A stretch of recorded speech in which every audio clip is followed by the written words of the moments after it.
கர்த்தருடைய நாமத்துக்கு சோதரம் மையமே உண்டாவதாக. நம் ஆண்டவராக இயேசு கிறிஸ்துவின் நாமத்தினாலே இந்த காலை ஆராதனைக்கு வந்திருக்கவங்களை ஒவ்வொருவரையும் நான் அன்போடு வாழ்த்து வரவேற்கிறேன். கர்த்தர் உங்களை ஒவ்வொருவரையும் ஆசீர்வதிப்பாராக. ஹல்லேலூயா. துதிப்போம் அல்லேலூயா பாடி மகிழ்வோம் மகிழ்வனை போற்றி. துதிப்போம் அல்லேலூயா பாடி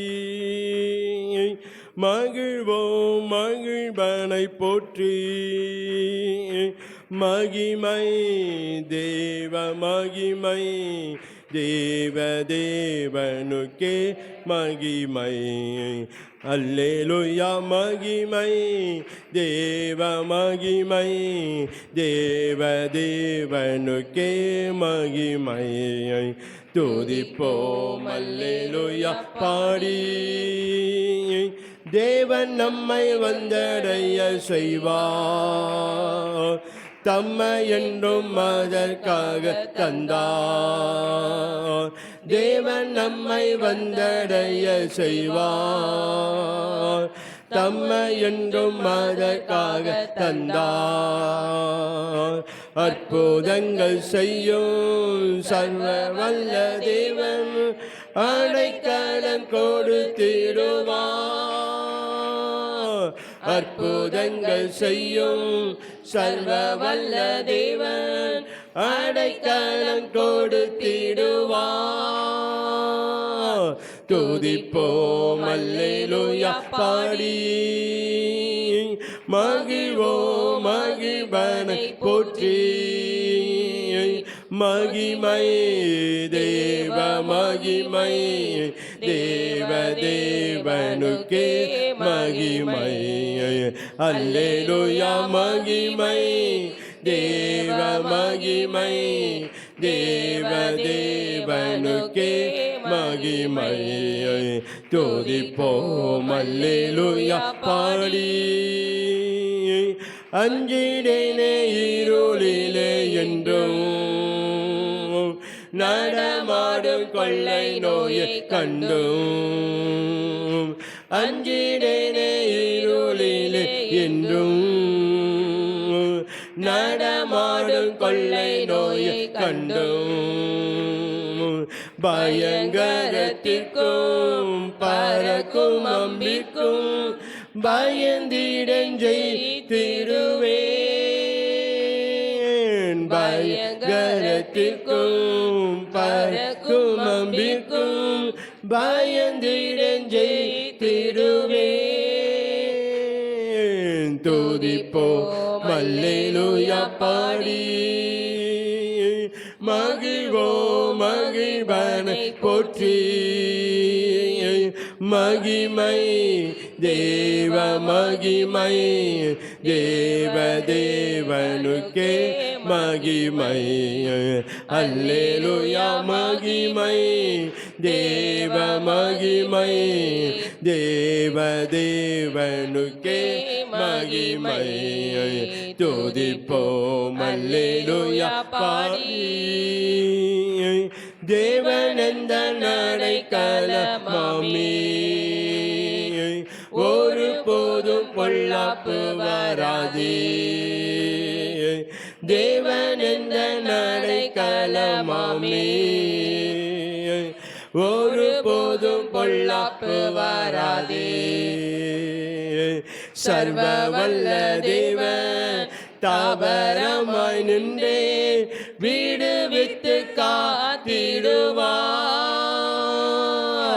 சர்வ வல்ல தேவன் தாபரமாய் நின்றே விடுவித்து காத்திடுவார். துதிப்போம் அல்லேலூயா பாடி மகிழ்வோம் மகிழ்வனை போற்றி.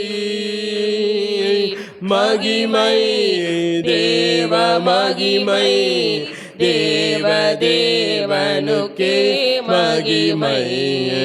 அல்லேலூயா மகிமை தேவ மகிமை தேவ தேவனுக்கே மகிமை. துதிப்போம் அல்லேலூயா பாடி கூப்பிடும் வேளைகளிலே என்னை தப்புவிக்க ஆத்திரமாய் வந்தார். கூப்பிடும் வேளைகளிலே என்னை தப்புவிக்க ஆத்திரமாய் வந்தார். சிங்கத்தின் மேலே நடந்திடுவேனே, சர்ப்பங்களை மீதித்திடுவேன். சிங்கத்தின் மேலே நடந்திடுவேனே, சர்ப்பங்களை மீதித்திடுவேன். துதிப்போம் அல்லேலூயா பாடி, மகிழ்வோம் மகிழ்வனை போற்றி. மகிமை தேவ மகிமை, தேவ தேவனுக்கே மகிமை.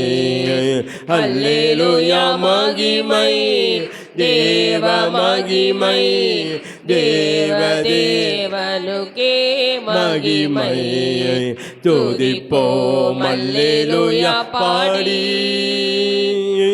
பாதம் கல்லில் என்றும் விடாமல் கரங்களில் தங்கிடுவார் தூதர்.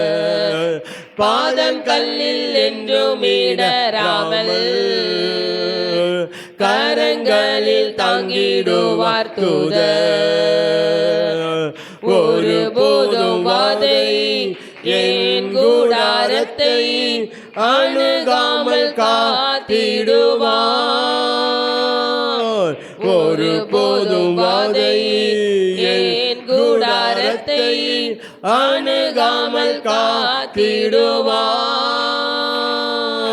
துதிப்போம் அல்லேலூயா பாடி, மகிழ்வோம் மகிழ்வனை போற்றி. மகிமை தேவ மகிமை, தேவ தேவனுக்கே மகிமை. அல்லேலூயா மகிமை தேவ மகிமை, தேவ தேவனுக்கே மகிமை. துதிப்போம் அல்லேலூயா பாடி. அல்லேலூயா.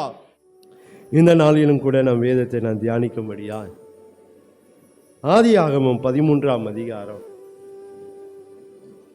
ஆதியாகமம் 13ஆம் அதிகாரம் 17ஆம் வசனத்தை நான் வாசிக்கிறேன். ஆதியாகமம் 13ஆம் அதிகாரம் 17ஆம் வசனம். நீ எழுந்து தேசத்தின் நீளமும் அகலமும் எம்மட்டுமோ அம்மட்டும் நடந்து திரி, உனக்கு அதை தருவேன் என்றார். ஸ்தோத்திரம் ஆண்டவரே, நன்றியோடு கூட நாங்கள் ஸ்தோத்தரிக்கிறோம், உம்மை துதிக்கிறோம் துதிக்கிறோம் துதிக்கிறோம். ஐயா மட்டுமா எங்களோடு கூட இருந்து எங்களை நடத்தி வருகிற நம்முடைய கிருபைகளுக்காக நமக்கு ஸ்தோத்திரம் ஆண்டவரே. இப்போதும் நாங்கள் அந்த வேதத்தை தியானித்து ஆண்டவரே அப்பா அதை ஆசீர்வாதங்கள் பெற்றுக்கொள்ளும்படியாக கர்த்தர் கொடுத்திருக்கிற இந்த வசனத்துக்காக ஸ்தோத்திரம் ஆண்டவரே. நீதாமே ஆண்டவர் இந்த வசனத்தை கர்த்தர் ஆசீர்வதித்து இதில் நாங்கள் என்ன ஆசீர்வாதங்கள் பெற்றுக்கொள்ள வேண்டுமோ கர்த்தர் எங்களோடு பேசுங்கப்பா. நீங்கள் பேசுனா தான் எங்களுக்கு ஆசீர்வாதம். தேவன் எங்களோடு முகமுகமாய் கர்த்தர் நீங்கள் பேசும்படியாக ஜெபிக்கிறோம். பேசி எங்களை ஆசீர்வாதம் பார்க்கிற கேட்கிற யாராக இருந்தாலும் கர்த்தர் ஒவ்வொருவரோடு கூட முகமுகமாய் ஆண்டது எப்படியா மோசையோடு ஆண்டவர் அப்பா தேவன் முகமுகமாக பேசுங்க, அது போல் எங்களோடு கர்த்தர் முகமுகமாக நீ பேசும்படியாக நாங்கள் ஜெபிக்கிறோம். நீங்கள் ஆசீர்வதிங்க, கேட்கிற யாவரையும் தேவன் ஆண்டவரை நீர் ஆசீர்வதித்து தொடர்ந்து அப்பா நீங்கள் நடத்த வேண்டும் நாங்கள் ஜெபிக்கிறோம். அப்பா கூட வந்து பெரிய காரியங்களை செய்யுங்க. இயேசு கிறிஸ்துவின் நாமத்தில் ஜெபிக்கிறோம் பிதாவே, ஆமென். ஹல்லேலூயா ஹல்லேலூயா. கர்த்தருடைய நாமத்துக்கு ஸ்தோத்திரம் மையம் உண்டாவதாக. மறுபடியும் இந்த வசனத்தை நான் வாசிக்கிறேன். ஆதியாகமம் 13ஆம் அதிகாரம் 17ஆம் வசனம். நீ தேசத்தின் நீளமும் அகலமும் எம்மட்டுமோ அம்மட்டும் நடந்து திரி, உனக்கு அதை தருவேன் என்றார். இது ஆண்டவர் ஆபிரகாமை பார்த்து ஆண்டவர் சொல்லுகிற ஒரு வார்த்தை. இந்த நாளிலும் இந்த கால வேளையில் வந்திருக்க நம்மை பார்த்து ஆண்டவர் சொல்லுகிறார், நீ தேசத்தை நீளம் அகலம் எம்மட்டும் அம்மட்டும் நடந்து திரி, உனக்கு அதை தருவேன். ஹல்லேலூயா. இந்த நாள் செய்தியே அதுதான், உனக்கு அதை தருவேன். ஆண்டவர் எதை தரப்போகிறாரு என்று சொல்லி தான் அந்த நாளில் சில காரியங்களை நம்ம பார்க்க போகிறோம். நீ தேசத்தின் நீளமும் அகலம் எம்மட்டும் நடந்து தெரியும். இது எதை காட்டுகிறது என்று தான் இந்த நாளில் நாம் பார்க்க போகிறோம். ஆண்டவர் இங்கே மறைமுகமாக இந்த காரியத்தை கர்த்தர் ஆண்டவர் ஆபிரகாமுக்கு சொன்னார். அதே போல் இந்த கால வேளையிலும் ஆண்டவர் அந்த கால வேளையில் இந்த ஆண்டவர் நமக்கும் ஆண்டவர் சொல்லுகிறார். எதை குறித்து ஆண்டவர் சொல்லுகிறார்னு சொல்லி தான் இந்த நாளில் நாம் பார்க்க போகிறோம். அதுக்கு முன்பதாக சில காரியங்களை நாம் பார்க்க போகிறோம். எந்த சூழ்நிலையில் ஆண்டவர் இந்த ஆபிரகாமுக்கு இதை சொன்னார் என்று சொல்லி முன்னுரையாக சில காரியங்களை பார்த்து நாம் இந்த வசனத்தினுடைய ஆசீர்வாதங்களை நாம் பார்க்க போகிறோம். ஆண்டவர் இந்த ஆபிரகாமை பார்த்து சொல்லும்போது, நீ தேசத்தின் அகலம் நீளமும் அகலம் அம்மட்டும் நடந்து தெரியும், உனக்கு அதை தருவேன் என்று சொன்னார். எந்த சூழ்நிலையில் எந்த சூழ்நிலையில் அந்த ஆபிரகாம் இருந்தார், எந்த சூழ்நிலை ஆண்டவர் இதை சொன்னார், எதற்காக ஆண்டவர் இந்த காரியத்தை ஆபிரகாமுக்கு சொன்னார் என்று சொல்லி முன்னரையாக சில காரியங்களை நாம் பார்க்கும்போது, இந்த ஆபிரகாமுடைய வாழ்க்கையை நாம் பார்க்கும்போது, ஆண்டவர் 12ஆம் அதிகாரத்தில் பார்க்கும்போது அவனை சந்தித்து அவனை பார்த்து ஆண்டவர் சொன்னான், நான் உனக்கு காண்பிக்கும் தேசத்துக்கு நீ போய் என்று சொல்லி, அதன்படி அவன் புறப்பட்டு போகிறான். புறப்பட்டு வருகிற இந்த சமயத்தில் அந்த வழியில் அவனுடைய பிரயாணத்தில் நடந்த ஒரு சம்பவம் தான் இது. அவன் எந்த சூழ்நிலையில் சொல்கிறான் ஆண்டவர் சொன்னார் என்றால், அவன் வாழ்க்கையில் வாழ்வதற்கு இடம் இல்லாத சூழ்நிலையில், அவன் வாழ்வதற்கு எந்த இடமே தெரியல அவனுக்கு.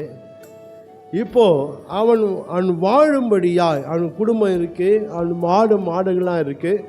அதனால அவன் ஜீவிக்கும்படியாய் அவன் தங்குவதற்கு அவனுக்கு ஒரு இடம் தேவையாய் காணப்படுகிறது. இப்போது அந்த சூழ்நிலையில் தான் ஆண்டவர் சொல்கிறாரு, நீ தேசத்தினுடைய நீளம் அகலம் அம்மட்டம் தெரியும், அதை நான் உனக்கு தருவேன் என்று சொன்னார். அல்லேலூயா, அல்லேலூயா சொல்லாமே, அல்லேலூயா. அவன் வாழ்க்கையில் நாம் பார்க்கும்போது அவன் வாழ்வதற்கு ஒரு நெருக்கடியான ஒரு சூழ்நிலையில் இந்த ஆபிரகாம் இருக்கிறத இங்கே நம்மளால் பார்க்க முடியும். ஆபிரகாம் வாழ்க்கையில் பார்க்கும்போது அவன் அந்த ஆண்டவர் அவனை அழைக்கும் போதே அவன் ஐஸ்வர்யன் தான் இருக்கிறான். ஆனால் தேவன் அவனை கொண்டு வந்து அவனை சீமானாய் மாற்றுகிறாரு. ஆண்டவர் கொண்டு வந்த சீமானாய் அந்த ஐஸ்வர்யன் அந்த நிலையில் கூட அவனுக்கு எல்லாமே இருந்தது. ஆனாலும் அவன் வாழ்க்கையில் பார்க்க அவன் ஒரு சமயத்தில் அவன் சில நெருக்கடிகளை அவன் சந்தித்ததுனால தேவன் அவனோடு இந்த வார்த்தைகள் மூலமாய் அவன் பேசுகிறாரு. அவன் வாழ்க்கையில் அவன் எப்படி என்னென்ன காரியத்தை சந்தித்தான் என்று சொல்ல முன்னரையாக சில காரியங்களை நாம் பார்க்க போகிறோம். நீங்கள் அது ஆதியாகமம் 13ஆம் அதிகாரத்தில் நீங்கள் வாசித்து பார்ப்பீங்களானால் அங்கே நாம் பார்க்கிறோம் 6ஆம் வசனத்தில், அவர்கள் ஒருமித்து குடியிருக்க அந்த பூமி அவர்களை தாங்கக்கூடாது இருந்தது. அவர்களுடைய ஆஸ்தி மிகுதியாக இருந்தபடியால் அவர்கள் ஒருமித்து வாசம் பண்ண ஏதுவில்லாமல் போயிற்று. அவர்கள் என்று சொல்லும்போது யாரை குறிக்கிறேன்? ஆபிரகாமும் அவனோடு இருக்கிற அந்த லோத்துவையும் குறித்து இங்கு சொல்லப்படுகிறது. இந்த லோத்து யார் என்றால் அவன் சகோதரனுடைய மகன். இந்த ஆபிரகாமுடைய சகோதரனுடைய மகன் தான் லோத்து. இந்த லோத்துடைய நிலைமை என்னவென்றால் அவன் தகப்பன் இறந்து போனான். அவன் தகப்பன் இறந்து போன ஒரு சூழ்நிலையில், அவன் அனாதையாய் கைவிடப்பட்ட ஒரு சூழ்நிலையில், அவனை பொறுப்பெடுத்ததற்கு யாரும் இல்லாத சூழ்நிலையில் இப்போ இந்த ஆபிரகாம் என்ன செய்கிறான் என்றால் அந்த லோத்துவை பொறுப்பெடுக்கிறான். அந்த லோத்துவை என்ன செய்கிறான்? ஆதரிக்கிறான். அவனுக்கு அவன் ஆதரவாக இங்கே மாறுகிறத இந்த வேத வசனங்களை நாம் பார்க்க முடியும். நீங்கள் குறிப்பாய் பார்ப்பீங்களானால் இந்த ஆதியாகமம் 12ஆம் அதிகாரம் 1ஆம் வசனத்தில் பார்க்கிறோம். ஆண்டவர் கர்த்தர் ஆபிராமை நோக்கி, நீ உன் தேசத்தையும் உன் இனத்தையும் உன் தகப்பன் வீட்டையும் புறப்பட்டு நான் உனக்கு காண்பிக்கும் தேசத்துக்கு போ என்றார்.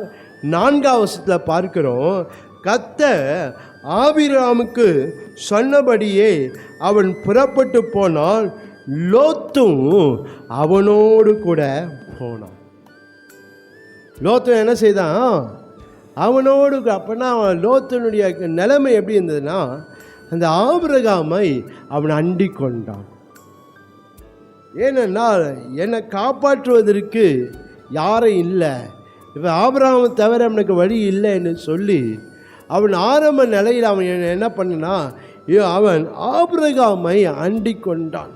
பேசுனது என்னமோ ஆண்டவர் ஆபிரகாமோடு தான்.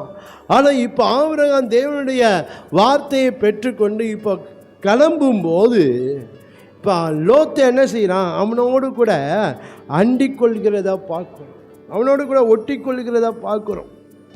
இப்போ இந்த சூழ்நிலையில் இப்போ என்ன நடக்குது என்றால், நீங்கள் வசனத்தை நீங்கள் வாசித்து தெளிவாக நீங்கள் வசனத்தை வாசித்து பார்ப்பீங்களானால் 5ஆம் வசனத்தில் 13ஆம் அதிகாரம் 5ஆம் வசனம், ஆபிராம் உடனே வந்த லோத்துக்கும் ஆடு மாடுகளும் கூடாரங்களும் இருந்தது.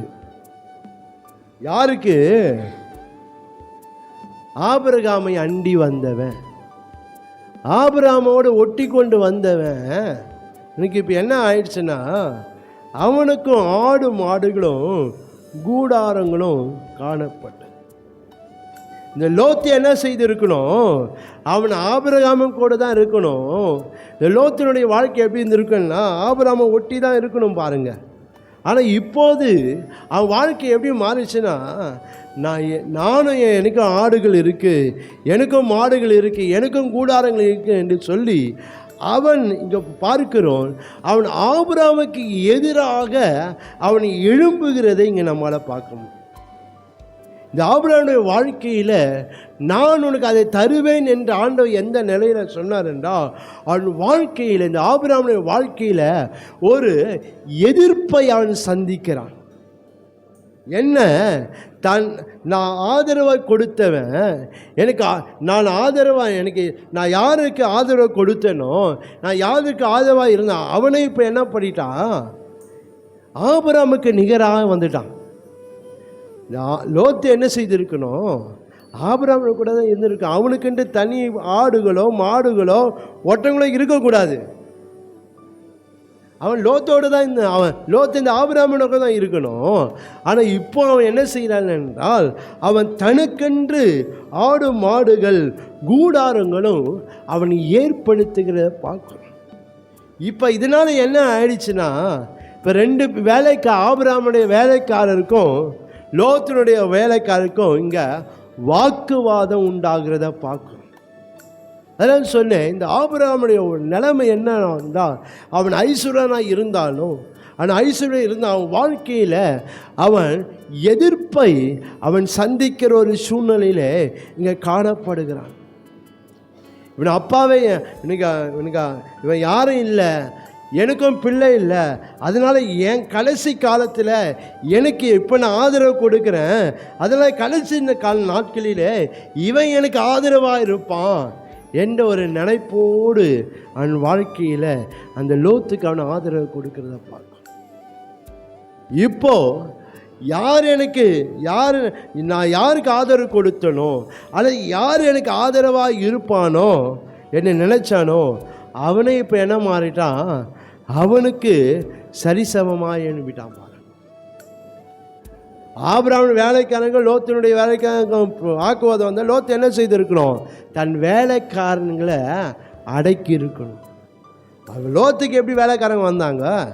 இல்லை பாரு. ஆனால் இப்போ நாம் பார்க்கிறோம், அவனுடைய வாழ்க்கையில் இப்போ என்ன பார்க்குறோம்னா, அவன் ஆபிரகாமோடு கூட அண்டி இருக்கிறத இப்போ அவனுக்கு கசப்பாக இருக்குது. இவரை ஏன் நம்ம அண்டி இருக்கணும்? நாம் என்ன செய்யணும்? நமக்கு இந்த ஆடு மாடில் சம்பாரித்து நம்ம தனியாக போய் வாழ்ந்துடலாம். அந்த நினைப்போடு தான் இப்போ அவன் இருக்கிறான். இப்போ அந்த காரியங்கள் இப்போ எப்படி ஆச்சுன்னா அவனுக்கு ஒரு எதிர்ப்பை அவன் சந்திக்கிற சூழ்நிலை. ஒருவேளை நம்முடைய வாழ்க்கையில் நல்லா தான் போய்கொண்டு இருக்கு, ஆனால் சில எதிர்ப்புகள் என் வாழ்க்கையில் இருக்கு. எங்கே நான் எதிர்பாராத இடத்துல இருந்தால் எனக்கு எதிர்ப்பு வருது, தெரியாத இடத்துல இருந்து இல்லை, நல்லா தெரிஞ்ச இடத்துல இருந்தால் எனக்கு எதிர்ப்பு வருது அப்படின்னு அந்த சூழ்நிலையில் இருக்கிறீங்களா? கர்த்தர் இந்த நாள் உங்களோடு பேசிக்கொண்டு இருக்கிறார்.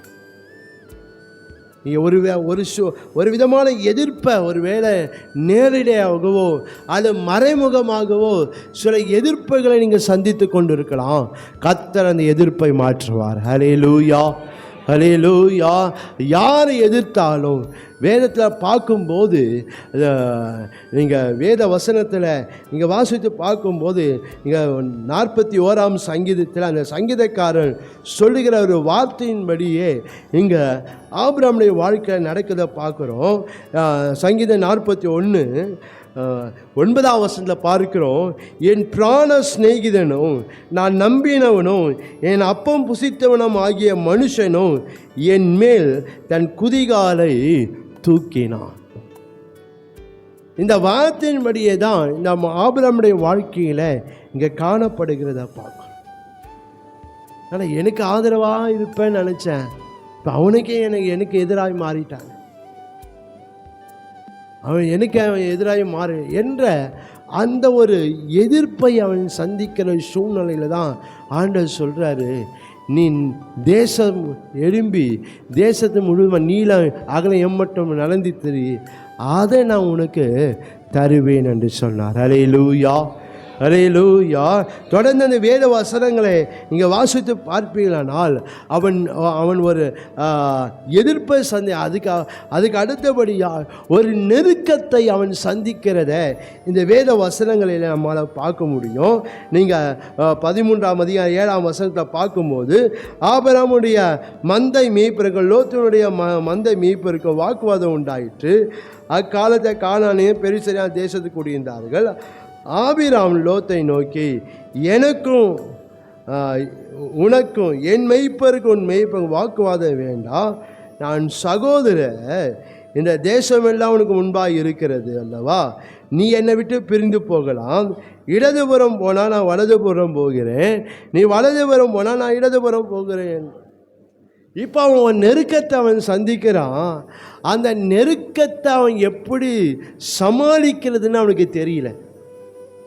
ஏன்? இவனுக்கு இவன் யார்? இவன் என்னுடைய மகன், என் அண்ணன் மகன். அவன் நான் அவனை ஒரு மகனாக தான் நான் நினைச்சுன்னு கொண்டு இருக்கிறேன். இப்போ அவன் நிமித்தமே ஒரு பிரச்சனை வரும்போது அவன் ஒரு நெருக்கத்தை சந்திக்கிறான். அதை எப்படி அவனால் சமாளிக்கிறதுன்னு தெரியல. அதனால தான் சொல்கிறான், என்ன சொல்கிறான், நீ வலதுபுறம் போனால் நான் இடதுபுறம் போகிறேன், இல்லை நீ இடதுபுறம் போனால் நான் வலதுபுறம் போகிறேன் என்று அந்த நெருக்கத்தை அவனால் சமாளிக்க முடியாத ஒரு நிலையில் இந்த ஆபிரகாமுடைய வாழ்க்கை காணப்படும். சில வேளை நம்முடைய வாழ்க்கையில் நாம் பார்க்கும்போது சில நெருக்கம் வரும்போது நம்ம என்ன செய்கிறோம்னா, நான் தான் தப்பு பண்ணிட்டேன் அப்படின்ட்டு நம்ம என்ன செய்கிறோம், நம்ம தாழ்ந்து போயிடும். ஏன்? அந்த நெருக்கத்தை எப்படி சமாளிக்கணும்னு தெரியல என்னால், அந்த நெருக்கத்துக்கு தீர்வு என்னால் எப்படி சொல்ல தெரியல. அதனால் அது தெரியாதனால நான் என்ன செய்கிறேன்னா, என்னால் தான் வந்துச்சு அப்படின்ட்டு நான் என்ன செய்கிறேன், என்னை நானே தாழ்த்தி நான் ஒதுங்கி போக ஆரம்பித்தேன். இன்றைக்கி அப்படிப்பட்ட சூழ்நிலையில் ஒருவேளை நீங்கள் காணப்பட்டு கொண்டு இருக்கலாம். யாரோ ஒரு தப்பு செய்துட்டாங்க, ஏதோ ஒரு காரியம், ஆனால் அதனால் வந்த நெருக்கத்தை என்னால் சமாளிக்க தெரியாதனால அதை என் மேலே நான் போட்டுன்னு நான் என்ன செய்கிறேன், நான் அமைதியாக என்ன செய்கிறேன், நான் போயிடுறேன். அந்த வேதனை, அந்த நெருக்கம் உங்கள் வாழ்க்கையில் ஒரு வேளை காணப்பட்டு இருக்குமானால், நீ அந்த பாதையில் போய் கொண்டு இருக்குமானால், ஆண்டவர் உங்களோடு பேசுகிறாரு. கர்த்தர் அந்த நெருக்கத்தை மாற்றப் போகிறார். அல்லேலூயா, அல்லேலூயா. அந்த சூழ்நிலை என்னால் எதிர்த்து எதையும் பேச முடியல, எதிர்த்து என்னால் எதுவும் பண்ண முடியல, சூழ்நிலை அது போல் இருக்குது. எதிர்த்து என்னால் எதுவும் செய்ய முடியல, எதிர்த்து என்னால் எதுவும் பண்ண முடியல. அதனால நான் என்ன செய்கிறேன், என் மேலேயே எல்லாத்தையும் போட்டுக்கொண்டு நான் தான் எல்லாத்தையும் காரணம் என்று சொல்லி நான் என்ன செய்கிறேன், என்னை நான் வந்து சமாதானப்படுத்திக்கிறேன், என்னை நானே தாழ்ந்து போக பண்ணிக்கிறேன். அப்படி தான் போக வேண்டிய நிலைமையில் இருக்கிற, வேறு வழி தெரியல எனக்கு. அது போல தான் அந்த ஆபிரகாமுடைய வாழ்க்கையில் நாம் பார்க்குறோம். அவனுக்கு வேறு வழி தெரியல. நீ இடதுபுறம் போனால் நான் வலதுபுறம் போகிறேன், நீ வலதுபுறம் போனால் நான் இடதுபுறம் போகிறேன்ப்பா அப்படின்ட்டு அப்படிப்பட்ட ஒரு நெருக்கத்தை இந்த ஆபிரகாம் சந்திக்கிறதப்பா. அந்த நெருக்கத்தை சந்தித்த அந்த ஆபிரகாமோடு தான் கர்த்தர் பேசுகிறாரு. உன் தேசத்தை நீங்கள் எம்மட்ட நடக்கிறியோ அதை நான் உனக்கு தருவேன் என்று. வேலை நீ அது போல் நெருக்கத்தை நீ சந்தித்து கொண்டு இருப்பீங்களா? கர்த்தர் அந்த நெருக்கத்தில் உங்கள் வாழ்க்கையில் ஆண்டவர் மாற்றி அவர் உங்களை ஆசீர்வதிக்கிற தேவனாக இருக்கிறாரு. அடுத்ததாக நாம் பார்க்கிறோம், இந்த ஆபிரகாம் ஒரு பிரிவை சந்திக்கிறான். என்ன, அது வரைக்கும் கூட வந்தவன், அது வரைக்கும் என்னோடு கூட வந்தவன், இப்போது இந்த ஆபிரகாமை விட்டு இந்த லோத்து பிரிந்து போகிறத பார்க்குறோம். அந்த பிரிவு அவன் வாழ்க்கையில் கஷ்டங்களை கொண்டு வருது.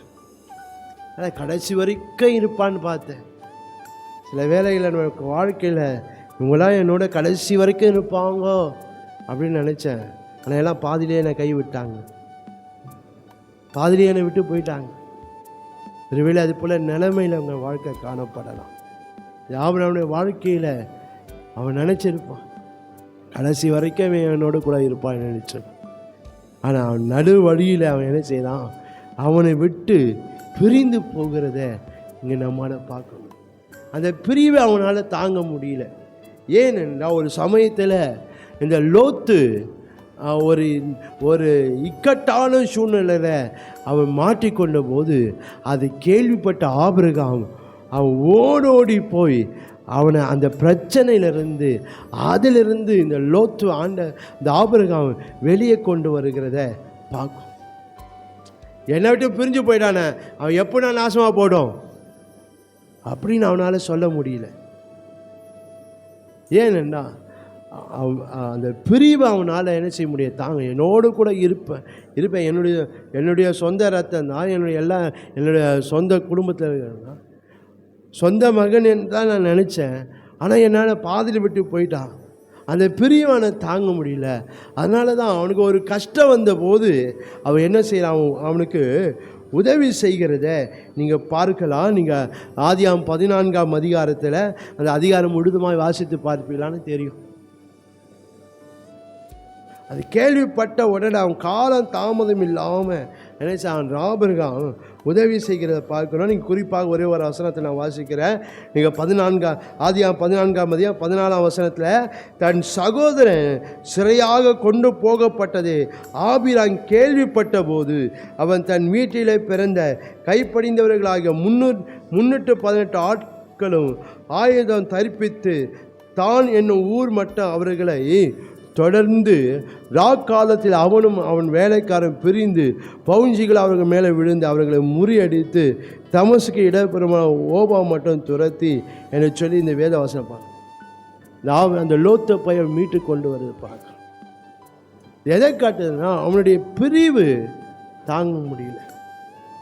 சில வேளையில் நம்ம வாழ்க்கையில் சில பிரிவுகள், சில உறவுகள் பிரிவுகள், சில நண்பர்களுடைய பிரிவுகள் ஒருவேளை நமக்கு தாங்க முடியாத ஒரு நிலையில் காணப்படும். சில வேளை பார்க்கும்போது அவங்க அதிலேயே என்ன ஆகிடுவாங்க, மன அழுத்தத்துக்கு போயிடுவாங்க பாருங்க.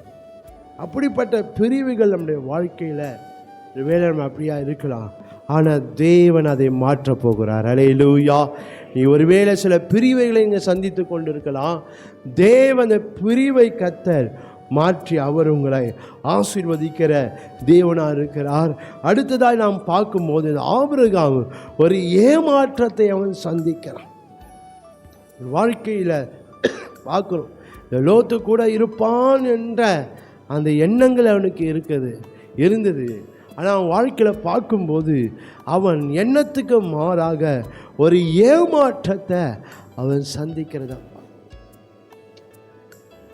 நீங்கள் வீட்டில் போய் ஆதியாகமம் 15ஆம் அதிகாரத்தில் பார்ப்பீங்களானால் ஆண்டவனோடு பேசும்போது அவன் சொல்கிறான், ஆண்டவர் எனக்கு என்ன தெரிவி, நான் பிள்ளை இல்லாமல் இருக்கிறேன், அதனால் என் வீட்டில் வேலைக்காரனாக இருக்கான் ஒரு எலியேசர், அவன் சுதந்திரவாளியாக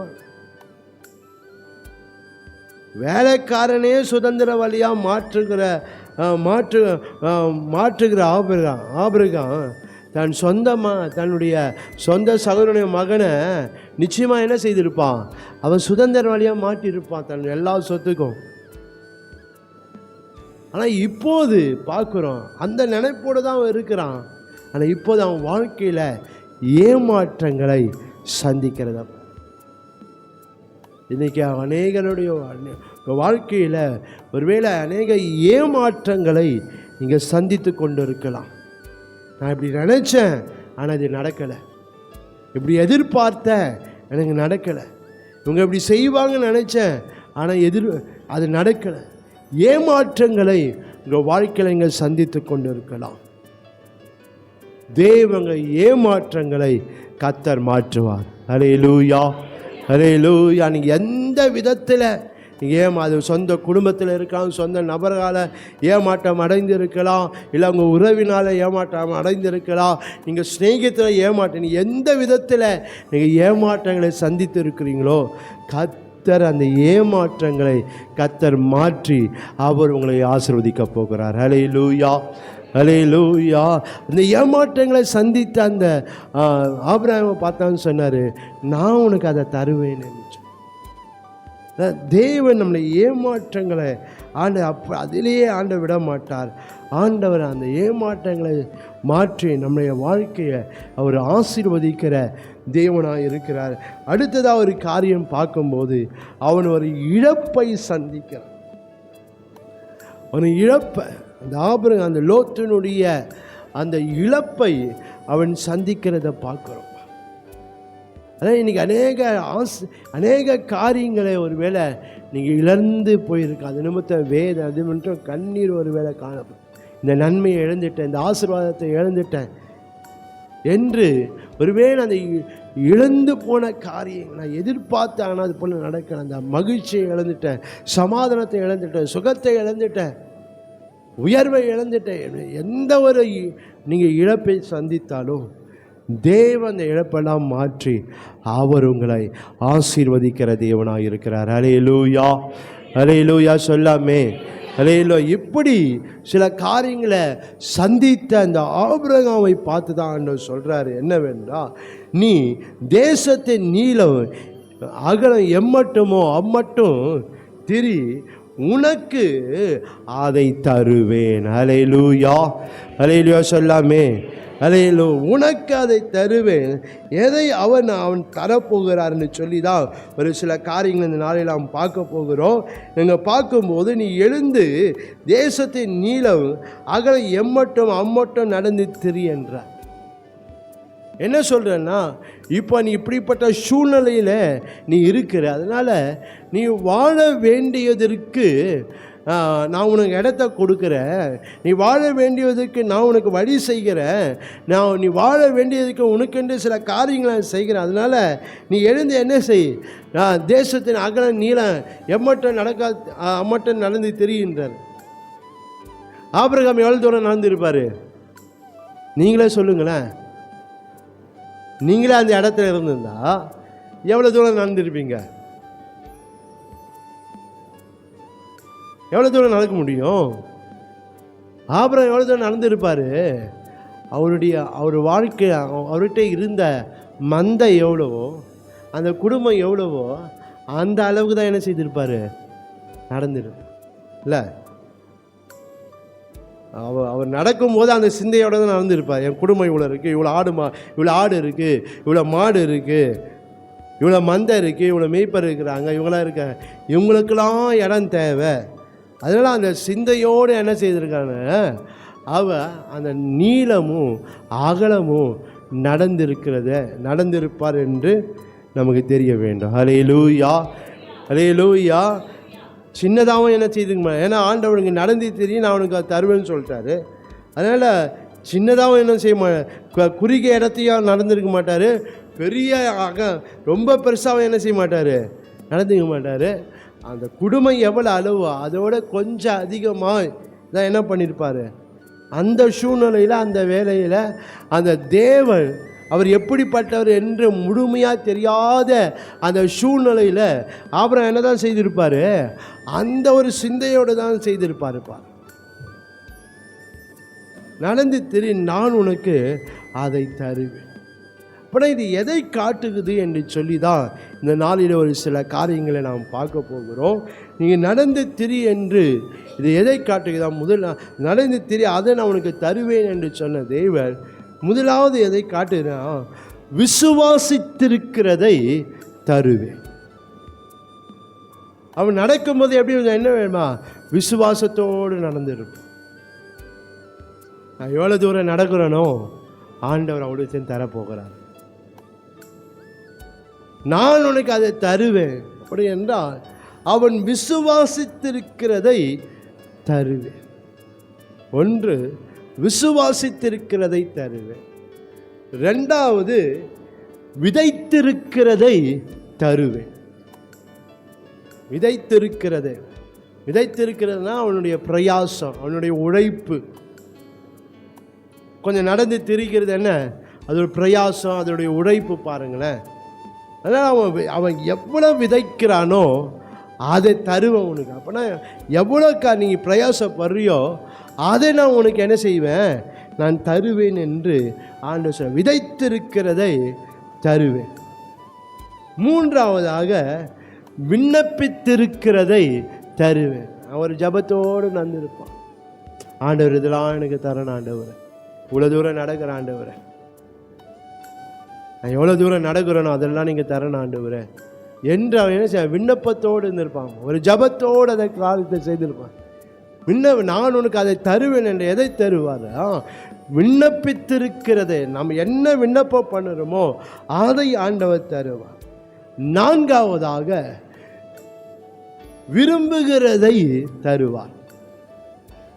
அவன் ஒரு விருப்பத்தோடு ஆண்டவர் கொடுக்க போகிற அந்த விருப்பத்தோடு அந்த ஆபிரகாம் என்ன செய்திருப்பான். ஏன் அவ்வளோ நெருக்கத்தில் நான் இருக்கிறேன், ஆனால் அந்த நெருக்கத்தை அவ்வளோ காரியத்தை நான் சந்தித்து இருக்கிறேன். ஆனால் ஆண்டவன் எனக்குண்டு லோத்து என்ன செய்தான், அவன் செழிப்பான இடத்த பார்த்துட்டு போயிட்டான். ஆனால் இப்போ நான் எந்த சைடு போகுது, எந்த பக்கம் போகுதுன்னு தெரியல. ஆனால் ஆண்டவன் என்கிட்ட பேசி, நீ இந்த இடத்துல நடந்து தெரிய, நான் உனக்கு சொந்தமாக தருவேன்னு சொல்லியிருக்கிறார் என்று அவன் என்ன செய்ய, அந்த விருப்பத்தோடு அவன் என்ன செய்யிருப்பான், அந்த காரியத்தை செய்ய. விரும்பியிருக்கிறதை தருவார். ஐந்தாவதாக, விசேஷித்திருக்கிறதை தருவார். விசேஷித்திருக்கிறதை, சில காரியங்களை நம்ம விசேஷமாக எடுத்து செய்கிறோமே, ஆண்டவர் அதை தருவார். ஹல்லேலூயா, ஹல்லேலூயா, ஹல்லேலூயா. அதெல்லாம் நாம் பார்க்கிறோம். அவன் அப்படிப்பட்ட அந்த ஆபிரகாம் அப்படிப்பட்ட சூழ்நிலையில் இருந்த அந்த ஆபிரகாமுடைய வாழ்க்கையில் அவன் வாழ வேண்டியதுக்கு வேண்டிய வழிகளையும், வாழ வேண்டியதுக்கு வேண்டிய சூழ்நிலைகளையும், வாழ வேண்டியதுக்கு இடத்தையும் ஆண்டவர் அவனுக்கு கொடுக்கும்படியா. ஏன் லோத்து அவனே தேர்ந்தெடுத்து ஒரு இடத்துக்கு போயிட்டான். அவன் பிரிந்து போன பிறகு ஆண்டவர் இந்த ஆபிரகாமனோடு பேசுகிறத இந்த வேத சமூகத்தில் பார்க்க நீங்கள் 13ஆம் அதிகாரம் 14ஆம் வசனத்திலேருந்து நான் பார்க்க முடியும். லோத்து ஆபிராமை விட்டு பிரிந்த பின்பு கர்த்தர் ஆபிராமை நோக்கி, உன் கண்களை ஏறெடுத்து நீ இருக்கிற இடத்திலிருந்து வடக்கையும் தெற்கையும் கிழக்கையும் மேற்கை நோக்கி பார். நீ பார்க்கிற இந்த பூமி முழுவதையும் நான் உனக்கு உன் சந்ததிக்கும் என்றைக்கும் இருக்கும்படி கொடுத்து உன் சந்ததியை பூமியின் தூளை போல பெருக பண்ணுவேன். ஒருவன் பூமியின் தூளை எண்ணக்கூடுமானால் உன் சந்ததியும் எண்ணப்படும். இதெல்லாம் சொல்கிறாரு. ஆனால் இதெல்லாம் சொல்லும்போது ஆபிரகாமுக்கு என்ன இல்லை, அவனுக்கு குழந்தையே இல்லை. ஆனாலும் ஆண்டவர் சொல்கிறாரு, என்ன நீ இந்த தேசத்தை நீல எம்மட்டமோ அங்கே எம்மட்ட நடந்து திரி, நான் அதுக்குள்ள நீ வாழ்வதற்கு நான் உனக்கு ஒரு இடத்த உண்டு பண்ணுகிறேன் என்று ஆண்டவனுக்கு வாக்கு தத்தத்தை கொடுக்கிறத பார்க்குறோம். ஹல்லேலூயா, ஹல்லேலூயா, ஹல்லேலூயா சொல்லாமே. அதை இங்கே நாம் பார்க்கிறோம். நான் உனக்கு அதை தருவேன் என்றால், ஒன்று, நாம் விசுவாசித்திருக்கிறதை தருவார். 2, நாம் விதைத்திருக்கிறதை தருவார். 3, நாம் விண்ணப்பித்திருக்கிறதை தருவார். 4, நாம் விரும்புகிறதை தருவார். 5, நாம் விசேஷித்திருக்கிறதை அவர் தருகிற தேவனாக இருக்கிறார். ஹல்லேலூயா, ஹல்லேலூயா. சுருக்கமாக இந்த காரியங்கள் எல்லாவற்றையும் நாம் பார்க்க போகிறோம். முதலாவதாக பார்க்குறோம், நாம் விசுவாசித்திருக்கிறதை தருகிறவர். ஆபிரகாம் என்ன விசுவாசித்தானோ அதை ஆண்டவர் அவனுக்கு தந்தார் என்று சொல்லி இந்த ஆபிரகாமுடைய வாழ்க்கையில் நாம் பின்பாக வசனங்களாம் பின்பாக அந்த ஆபிரகாமுடைய வாழ்க்கை பின்பாக பார்க்கும்போது அவன் தேவனை விசுவாசித்தான் என்று வேதம் சொல்லுகிறது. ஹல்லேலூயா. அவன் விசுவாசத்தில் பலவீனனாய் இருக்கவில்லை, அவன் விசுவாசத்தில் வல்லவனானான் என்று வேதத்தில் பார்க்கிறோம். குறிப்பாக நீங்கள் ஆதியாகமம் 15ஆம் அதிகாரம் 6ஆம் வசனத்தில் பார்க்கிறோம். அவன் கர்த்தரை விசுவாசித்தான், அதை அவர் அவனுக்கு நீதியாக எண்ணினார். ஹல்லேலூயா, ஹல்லேலூயா சொல்லாமே. அவன் கர்த்தரை அவன் என்ன விசுவாசித்தானோ தேவன் அதை அவனுக்கு கொடுத்தார். ஹல்லேலூயா, ஹல்லேலூயா. அதனால் இந்த நாளிலே வந்திருக்க உங்களுக்கு ஆண்டவர், நீங்கள் விசுவாசித்திருக்கிறதை ஆண்டவர் உங்களுக்கு கொடுப்பார். ஹல்லேலூயா. அது என்ன பெரிய காரியமாக இருந்தாலும் ஆண்டவர் எனக்கு தருவார். ஆண்டவர் நிச்சயமாக எனக்கு கொடுப்பார். இந்த காரியம் எனக்காக ஆண்டவர் செய்வார், அந்த காரியம் முடியும் என்று நீங்கள் ஆண்டவர் மேலே என்ன விசுவாசம் வச்சிருக்கிறீங்களோ, ஆண்டவர் இடத்துல என்ன விசுவாசிக்க தேவன்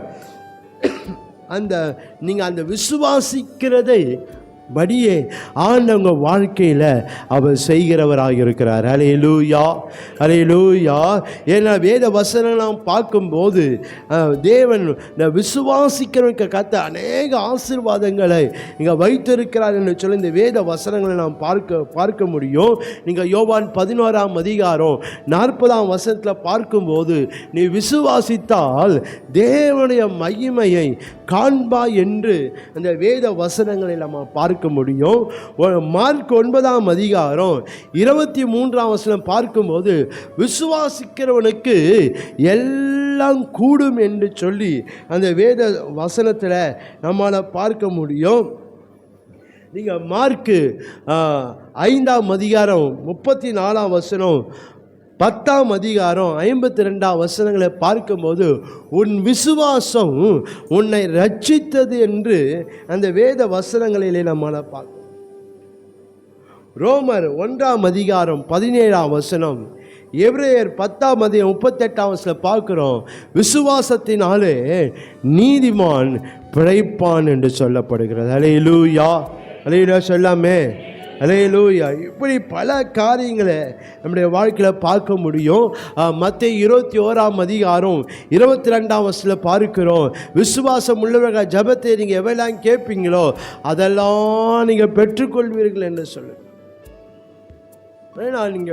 நாம் விசுவாசித்திருக்கிறதை ஆண்டவர் நமக்கு தருகிறவராக இருக்கிறார். ஹல்லேலூயா, ஹல்லேலூயா. அதனால் நம்முடைய வாழ்க்கையில் நம்ம விசுவாசத்தை, ஆண்டவர் மேலே இருக்க அந்த விசுவாசத்தை ஒரு நாள் நம்ம என்ன செய்யக்கூடாது, விட்டுவிடக்கூடாது. யோவான் 14ஆம் அதிகாரம் 1ஆம் வசனத்தை ஆண்டவர் சொல்லும்போது, உன் இருதயம் கலங்காது இருப்பதாக தேவனிடத்தில் விசுவாசமாக இருங்கள், என்னிடத்திலும் என்ன செய்யுங்க, விசுவாசமாக இருங்கள் என்று அந்த வேதத்தில் ஆண்டவர் சொல்றதை பார்க்கணும்.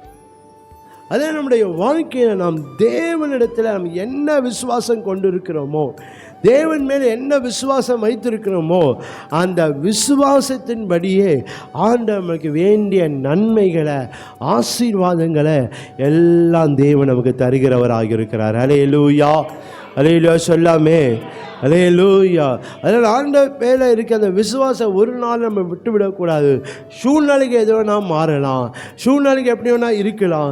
அந்த ஆபிரகாம் அந்த இடத்த நடக்கும்போது எப்படி இருந்திருக்கான், வெட்டா நிறையா தான் இருந்திருக்கோம்பா, வனாந்தரம்தான். இந்த வனாந்தரத்தில் எப்படி வாழ போகிற? இந்த வனாந்தரத்தில் நான் எப்படி ஜீவிக்க போகிறேன்? இந்த வனாந்தரத்துக்கு என்ன கிடைக்கும்? சூழ்நிலை அப்படிதான். ஆனால் விசுவாசித்தான். அல்லேலூயா, அல்லேலூயா சொல்லாமே, அல்லேலூயா. ஆண்டவர் ஆபிரகாம் அதை விசுவாசித்தான். ஒருவேளை வாழ்வதற்கே இங்கே வழி இல்லை, தண்ணிக்கு எங்கே போகிறது, என்ன செய்கிறது, ஒன்றுமே வனாந்திரமாக இருக்குது. வனாந்திரத்தில் எப்படி வாழ முடியும்? வனாந்திரத்தில் எப்படி என் சந்ததி பெருகும்? சூழ்நிலைன்னா அப்படி தான். ஆனால் அதுக்கு மேலாக ஆண்டவர் இதை செய்வார் என்று சொல்லி இந்த ஆபிரகாம் விசுவாசித்தான். ஆண்டவன் விசுவாசித்திருக்கிறபடியே ஆண்டவர் ஆபிரகாமுக்கு செய்தார். அல்லேலூயா, அல்லேலூயா. அதுபோல் நம்முடைய வாழ்க்கையில் நாம் தேவனிடத்தில் என்ன விசுவாசம் வைக்கிறோமோ அந்த விசுவாசத்தின்படியே ஆண்டவர் செய்ய அவர் வல்லவராக இருக்கிறார். அல்லேலூயா. என்ன விசுவாசிங்கள் என்று சொல்லிட்டு அவர் அப்படியே இருக்கிறவர் அல்ல. எதற்காக, எந்த காரியங்களுக்காக, நம்ம எந்த நன்மைக்காக, எந்த அற்புதங்களுக்கு, அதிசயங்களுக்காக நாம் ஆண்டவரை விசுவாசிக்கிறோமோ ஆண்டவர் நிச்சயமாக என்னை உயர்த்துவார், என்னை மேன்மைப்படுத்த. நான் இருக்கிற சூழ்நிலை எல்லாமே ஒன்றில்லாத சூழ்நிலை தான் இருக்கிறேன். என்ன அப்படிப்பட்ட நிலையில் கூட நம்ம வாழ்க்கை இருக்கலாம். ஆனால் அந்த நிலையில் இருக்கிற நம் ஆண்டவர் விசுவாசி, ஆண்ட இந்த நிலையிலேருந்து ஆண்டவர் என்னை தூக்குவார், என்னை மேலே கொண்டு வருவார், என்னை உயர்த்துவார் என்று நாம் தேவன் பேரில் நாம் விசுவாசமாக இருப்போமானால் நாம் விசுவாசித்திருக்கிறதை ஆண்டவர் நிச்சயமாய் தருவார். அல்லேலூயா, அல்லேலூயா, அல்லேலூயா. ஆபிரகாம் அதை தான் செய்தான். ஆண்டவர் எனக்கு தருகிறதை நாம் பார்க்கணும். ஆபிரகாமுடைய வாழ்க்கையில் நீங்கள் குறிப்பாக ஆபிரகாமுடைய வாழ்க்கையில் பார்க்கும்போது நான் உனக்கு ஒரு பிள்ளையை தருவேன்னு சொன்னார். ஆனால் அவன் நாட்கள் செல்ல செல்ல அவன் பிள்ளை பெறுவதற்கு வாய்ப்பு இல்லாமல் போயிடுச்சு. பிள்ளை பெறுவதற்கு பார்க்கும்போது அவன் பிள்ளை பெறுவதற்கு சாத்தியம் இல்லாத ஒரு சூழ்நிலையில் தான் இந்த ஆபிரகாமுடைய வாழ்க்கை காணப்படுகிறது. ஒரு ஆண்டவரே ஒரு முறை வந்து சொல்லும்போது அவன் இந்த ஆபிரகாம் சொல்கிற ஒரு காரியத்தை நீங்கள் வாசித்து பார்ப்பீங்களானால் நீங்கள் ஆதியாகமம் 17ஆம் அதிகாரம் 17ஆம் வசனத்தில், அப்போது ஆபிரகாம் முகங்குப்புற விழுந்து நகைத்து 100 வயதானவனுக்கு பிள்ளை பெருக்குமோ 90 வயதான சாரா பிள்ளை பெறுவாளோ என்று தன் இருதயத்திலே சொல்லிக்கொள். அவன் சொன்னபடி தான் சூழ்நிலை அப்படி இருக்கு. ஆனால் அவன் இருதயத்தில் அவன் அதை நினைச்சாலும் அவன் தேவன் மேலே விசுவாசம் உள்ளவனாக இருந்தான். அல்லேலூயா, அல்லேலூயா. நீங்கள் ரோமர் 4ஆம் அதிகாரத்தை நீங்கள் தொடர்ந்து வாசித்து பார்ப்பீங்களானால் அங்கே ஆபிரகாமை குறித்து சில காரியங்கள் அங்கே சொல்லப்படுகிறத இங்கே நம்மளால் பார்க்க முடியும். நீங்கள் ரோமர் 4ஆம் அதிகாரம் 17ஆம் வசனத்திலிருந்து நீங்கள் வாசித்து பார்ப்பீங்களானால் நமக்கு நல்லா தெரியும். அது சில வசனங்கள் மாத்திரம் நான் வாசிக்கிறேன். 21ஆம் வசனம் பார்க்கிறோம். தேவன் வாக்கு தத்தம் பண்ணி நிறைவேற்ற வல்லவராக இருக்கிறார் என்ற முழு நிச்சயமாய் நம்பி தேவனை மகிமைப்படுத்திய விசுவாசத்தில் வல்லவனானான். அல்லேலூயா, அல்லேலூயா. நான் பாருங்கள், சூழ்நிலை என்ன அப்படிதான் இருக்கு. ஆனால் அவன் விசுவாசித்தான். அல்லேலூயா, அல்லேலூயா. அவன் விசுவாசித்திருக்கிறதை ஆண்டவர் அவனுக்கு தந்தார் என்று இந்த ஆபிரகாமுடைய வாழ்க்கையில் நாம் தெளிவாய் அறிந்து கொள்ள முடியும். சூழ்நிலை அல்ல, விசுவாசமே நம்முடைய வாழ்க்கையில் ஜெயத்தை கொடுக்கும். அல்லேலூயா. சூழ்நிலை எப்படி வேணா இருக்கலாம், ஆனால் தேவன் மேலே நான் விசுவாசம் வைக்கும்போது என்னுடைய விசுவாசமே இந்த உலகத்தை ஜெயிக்கிற ஜெயமாக இருக்கிறது. அல்லேலூயா, அல்லேலூயா. அதனால் நம்ம தேவன் மேலே இருக்கிற விசுவாசத்தை ஒரு நாளும் நாம் விட்டுவிடவே கூடாது. சூழ்நிலை எப்படின்னா மாறட்டும், சூழ்நிலை எப்படி வேணா மாறலாம், நிலைமை எப்படி வேணா மாறலாம், ஆனால் விசுவாசம் மாறக்கூடாது. அல்லேலூயா, அல்லேலூயா. விசுவாசத்தில் நம்ம என்ன செய்யக்கூடாது, நாம் மாறவே கூடாது. விசுவாசத்தில் நாம் உறுதியாக இருக்க வேண்டும். விசுவாசத்தில் உறுதியாக இருக்க வேண்டும். அப்போது ஏற்ற காலத்தில் நாம் பலனை பெற்றுக்கொள்ள முடியும். அல்லேலூயா, அல்லேலூயா. அவன் விசுவாசத்தில் உறுதியாக இருக்கிறத பார்க்க நம்ம இப்போ சொல்கிறோம் என்ன, ஆபிரகாம் 25 வருஷம் கழிச்சு அவனுக்கு பிள்ளை பிறந்ததுன்று. இப்போ தெரிஞ்சுதான் சொல்லேன், அந்த சூழ்நிலை ஆபிரகாமுக்கு என்ன இல்லை, உனக்கு பிள்ளை தருவேன்னு சொன்னார், இத்தனை வருஷம் கழித்து தருவேன்னு சொல்லலை. அவன் ஒவ்வொரு நாளையும் எதிர்பார்த்து கொண்டு இருக்கிறான். ஆண்டவர் தருவார் தருவார் தருவார் தருவான்னு சொல்லி எத்தனை வருஷம் ஓடிச்சு? 25 வருஷம் ஓடிச்சு. அது மாத்திரமல்ல, அவன் சரீரமும் செத்து போச்சு, சாரனுடைய கர்ப்பம் என்ன செய்யுது? செத்து போச்சு. இப்போ பிள்ளை பிறக்கிறதுக்கு சாத்தியம் இல்லாமல் போனதுனால்தான் அந்த ஆதியாகமம் 15ஆம் அதிகாரத்தில் சொன்னேன், ஆண்டவர் என்ன தேவைங்க ஆண்டவர், நான் பிள்ளை இல்லாமல் இருக்கிறேன், இனி எனக்கு பிள்ளை பிறக்காது, இந்த எலியாசர் தான் எனக்கு இருக்கிறான், அவன் எனக்கு சுதந்திரவாளியாக இருப்பான்னு சொல்லி ஆண்டவர் சொல்லிட்டேன். இல்லை இல்லை, உன் கர்ப்ப பிறப்பு தான் அவனுக்கு சுதந்திரவாளி என்று சொல்லி கர்த்தர் மறுபடியும் அவனோடு பேசுகிறார். அல்லேலூயா அல்லேலூயா. அதை அவன் விசுவாசித்தான், அதை அவர் நீதியாக எண்ணினார். அல்லேலூயா அல்லேலூயா. அவன் விசுவாசிக்கிறான், அவன் என்ன விசுவாசித்தானோ தேவன் அதை செய்தார். அல்லேலூயா. அதே போல் மன்னித்து கொள்ளுங்க, ஆதியாகமம் 22ஆம் அதிகாரத்திலும் ஆண்டவன் அவன் கொடுத்த மகனை ஈசாக்கு என்ன செய்கிறார்? நீ கொண்டு வந்து எனக்காக தகன பலியாயிடுன்னு சொல்கிறான். அவன் விசுவாசத்தோடு அதை செய்தான் என்று சொல்லி நீங்கள் வீட்டில் போய் எபிரேயர் 11ஆம் அதிகாரம் முழுதையும் வாசித்து பார்ப்பெல்லாம் தெரியும். அவன் விசுவாசத்தோடு என்ன, மறுபடியுமா என் மகனை நான் பெற்றுக்கொள்வேன் என்று அவன் என்ன செய்கிறான்? அந்த விசுவாசத்தோடு அவன் செய்ய, அவன் விசுவாசித்திருக்கிறத அவன் சொல்லும். அந்த 22ஆம் அதிகாரத்தில் வேலை காண்ற என்ன சொல்கிறேன், நானும் என் பிள்ளையான என்ன செய்ய போகிறோம்? தொழுது கொண்டு திரும்பி வருவேன்னு சொல்ல வருவோம். செய்கிறது என்னமோ என்ன, பையனை தகன பலியாக பலியிட போகிறோம். ஆனால் சொல்கிற வார்த்தை என்ன, நாங்கள் திரும்பி வருவோம். அவன் என்ன விசுவாசித்தானோ தேவன் அதை தந்தறினார். அல்லேலூயா அல்லேலூயா. சொல்லாமல் ஆண்டவர் தான் சொன்னார், உன் பிள்ளையை தகன பலியாக பலியிடுன்னு. ஆனால் அவனுடைய விசுவாசம் தேவனுடைய இருதயத்தை மாற்றுகிறது. அல்லேலூயா. தேவனுடைய காரியத்தை மாற்றுகிறது. பல நம்முடைய விசுவாசம், நாம் விசுவாசமாக இருக்கும் போது தேவன் நம்ம என்ன விசுவாசிக்கிறோமோ ஆண்டவர் அது அப்படியே செய்ய அவர் வல்லவராக இருக்கிறார். அல்லேலூயா அல்லேலூயா. சொல்லாமே. ஏனென்றால் ஆண்டவரை யாரெல்லாம் விசுவாசிக்கிறாங்களோ அவர் அவங்க மேலே பிரியமாக இருக்கிறார். அல்லேலூயா. அதனால் தேவன் மேலே நம்ம விசுவாசம், அவங்க மேலே ஆண்டவர் ரொம்ப பிரியமாக இருக்கிறார். அதனால் அவங்க என்ன விசுவாசிக்க அதை ஆண்டவர் என்ன செய்கிறாரு? அவர் தருகிறவராரு.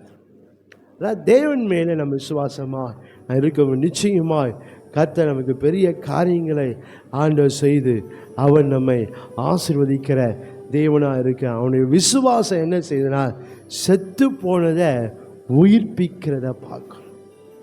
செத்து போன கர்ப்பம், செத்து போன அவன் சரீரம் மறுபடியுமாய் உயிர்ப்பிக்கப்படுகிறத பார்க்கணும். அவனுடைய விசுவாசம் இழப்பை மறுபடியுமாய் திரும்ப பெற்றுக்கொள்ளதை பார்க்கணும். அவன் மகன் அவனை விட்டு இழந்து போகிற சூழ்நிலை தான் இருந்தது. ஆனால் மறுபடியும் அவன் மகனை என்ன செய்தான்? பெற்றுக்கொண்டான். எப்படி? விசுவாசத்தினால. ஹல்லேலூயா. அதனால நம்முடைய விசுவாசம் என் வாழ்க்கையில் மரித்து போனதெல்லாம் உயிர்ப்பிக்கும். விசுவாசம் நான் இழந்ததை நான் பெற்றுக்கொள்ளும்படி செய்யும். ஹல்லேலூயா ஹல்லேலூயா. அதனால் நம்ம தொடர்ந்து நாம் தேவன் பேரிலே நாம் விசுவாசமாக இருக்கும்போது நாம் விசுவாசித்திருக்கிறதை ஆண்டவனுக்கு தந்து அவர் நம்மை ஆசீர்வதிக்கிற தேவனாக இருக்கிறார். ஹல்லேலூயா. ரெண்டாவதாக நாம் பார்க்கும்போது விதைத்திருக்கிறதை தருவார். நாம் என்ன விதைக்கிறோமோ ஆண்டவர் அதை நமக்கு தருகிற தேவனாக இருக்கிறார். அல்லேலூயா.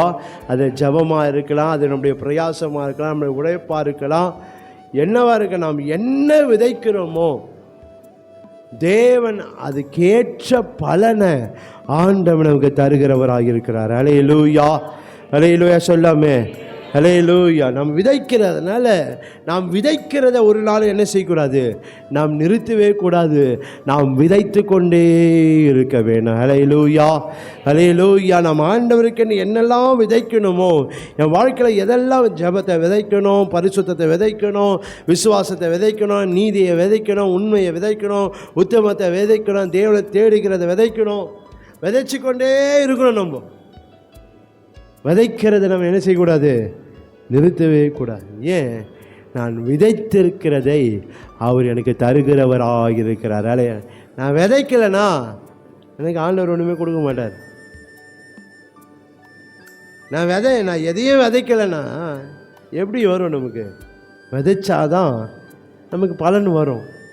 விதைக்காமையே எனக்கு பலன் வரும்னாக்கா ஒரு நாளும் அது நடக்காது. பாருங்கள், அதில் நம்முடைய வாழ்க்கையில் நாம் விதைக்கிறவர்களாக இருக்க வேண்டும். எவ்வளவா ஆண்டவர் தேடணும். தேடுறதை நிறுத்தக்கூடாது, ஜெபத்தை நிறுத்தக்கூடாது, பரிசுத்தத்தை நிறுத்தக்கூடாது, நீதி செய்கிறத நிறுத்தக்கூடாது, உபவாசம் பண்ணுறதை நிறுத்தக்கூடாது. இதெல்லாம் நம்ம விதைச்சு கொண்டே இருக்கணும். இன்றைக்கி கொஞ்சம் நம்ம வாழ்க்கையில் மாறிச்சுன்னா எல்லாமே அப்படியே நின்று போகுது. பாருங்கள், நான் விதைச்சதை நிறுத்திட்டா என்ன ஆகிடும், எனக்கு வருவதும் நின்று போயிடும்.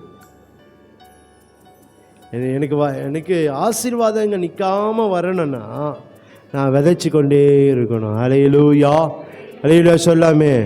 நான் விதைக்க தான் ஆண்டவர் எனக்கு எல்லாமே கொடுத்து கொண்டு இருப்பார். ஹல்லேலூயா. அதனால் நாம் விதைக்கிறவனாக நாம் இருக்க வேண்டும். வேதத்தை பார்க்கும்போது 126 சங்கீதம் 6 வசனம் 5 வசனம் 6 வசனங்களில் நீங்கள் வாசித்து பார்க்கும்போது கண்ணீரோடு விதைக்கிறவன் என்ன செய்கிறான்னா அவன் கம்பீரத்தோடு அறுப்பான் என்று அந்த வேதத்தில் நாம் பார்க்கிறோம். அது மட்டும் இல்லை, கண்ணீரோடு விதைக்கிறவர்கள் கம்பீரத்தோடு அறுப்பார்கள். அள்ளித்தூவும் விதையை சுமக்கிறவன் அழுது கொண்டே போகிறான், ஆனாலும் அது தான் அறுத்த அரிகளை சுமந்து கொண்டு கம்பீரத்தோடு திரும்பி வருவான். எப்போ கம்பீரத்தோடு திரும்பி வருவான்? விதைக்கும் போது தான். விதைச்சாதான் நமக்கு ஒரு கம்பீரம் வரும். விதைச்சாதான் நம்ம ஆண்டவர் நம்ம கம்பீரமாய் வாழ வைப்பார். விதைக்காமல் ஆண்டவர் அதை தரணும் என்று சொல்லுவோமானால் அது சாத்தியமாகாது. அதனால் நாம் விதைக்க வேண்டும். ஆபிரகாம் பார்க்கும்போது அவனுடைய பிரயாசத்தை ஆண்டவர் சொன்ன, நீ விதை, நம்முடைய பிரயாசத்தை ஆண்டவர் பார். நம்ம பிரயாசப்படணும். ஏதோ பிரயாசப்பட முந்தைய என்ன செய்யலாம், பலன் அடைகிறான்னு சொல்கிறான். அதில் நாம் பிரயாசப்பட வேண்டும். பிரயாசம் இல்லாமல் நம்முடைய வாழ்க்கையில் எதையும் நம்மளால் பெற்றுக்கொள்ளவே முடியாது பார்.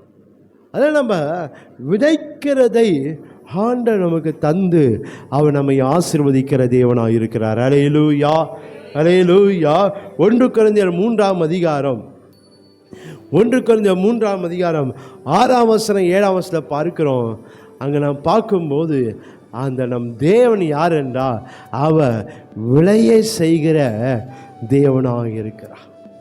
நான் விதைத்ததை அவர் விளைய பண்ணுகிற தேவனாக இருக்கிறார். ஹல்லேலூயா, ஹல்லேலூயா. ஆண்டவர் விளைய செய்ய வேண்டும் என்றால் நான் என்ன செய்யணும்? நான் விதைக்கணும். நான் விதைக்காமையே ஆண்டவர் விளைய செய்யணும் என்றால் எங்கே ஆண்டவர் செய்ய போகிறாரு? இன்றைக்கி ஆண்டவர் தேடாமையே ஆண்டவனுக்கு ஆசீர்வதிக்கணும், ஆண்டவரை மேலே கொண்டு வரணும், ஜெபிக்காமே ஆண்டவர் இதெல்லாம் செய்யணும் என்று நம்ம கேட்டுக்கொண்டு இருப்போமோனா எங்கே நடக்கும் பாருங்கள். நான் விதைக்க வேண்டியதை ஆண்டவருக்கென்று பரிசுத்தமாக ஆண்டவருக்கென்று பயபக்தியோடு நாம் ஜீவிக்க, ஆண்டவருக்கு உண்மையாக ஜீவிக்கணும், உத்தமமாக ஜீவிக்கணும். இதெல்லாம் நாம் விதைக்கணும்.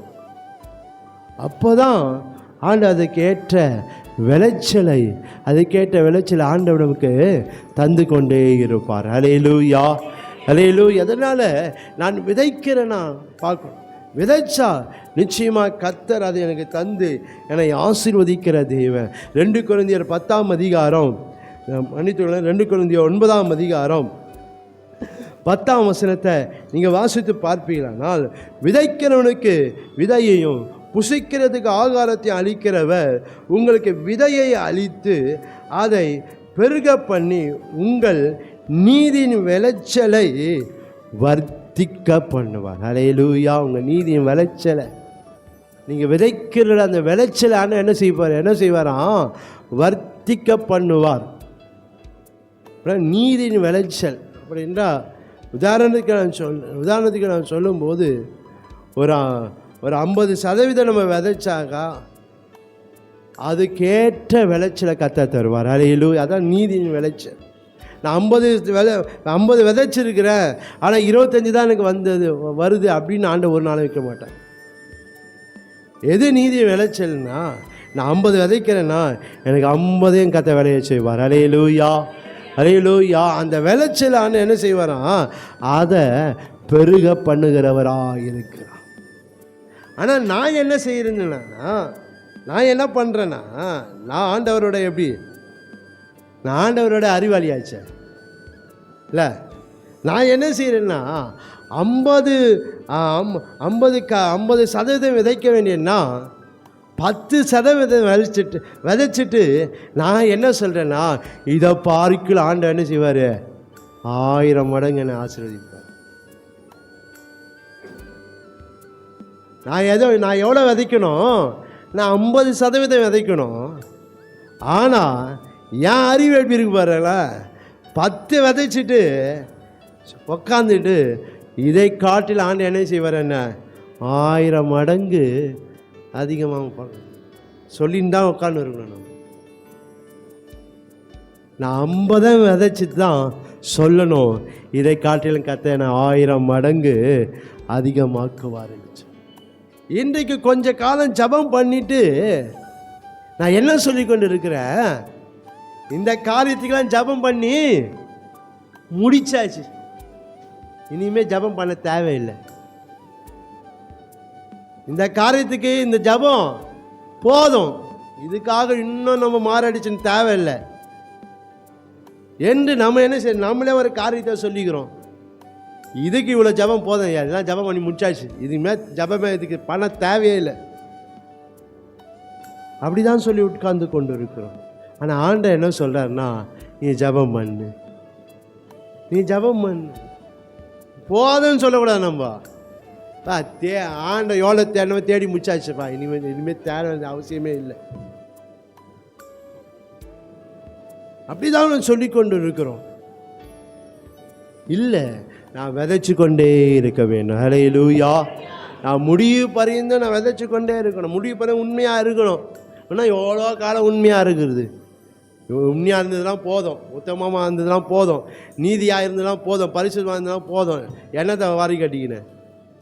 இப்படி தான் சில வேலைகளை நம்ம சூழ்நிலைகளில் நாம் காணப்படுறோம் பாருங்கண்ணே. ஆனால் நான் என்ன செய்யணும்? நான் விதைச்சினே இருக்கணும்.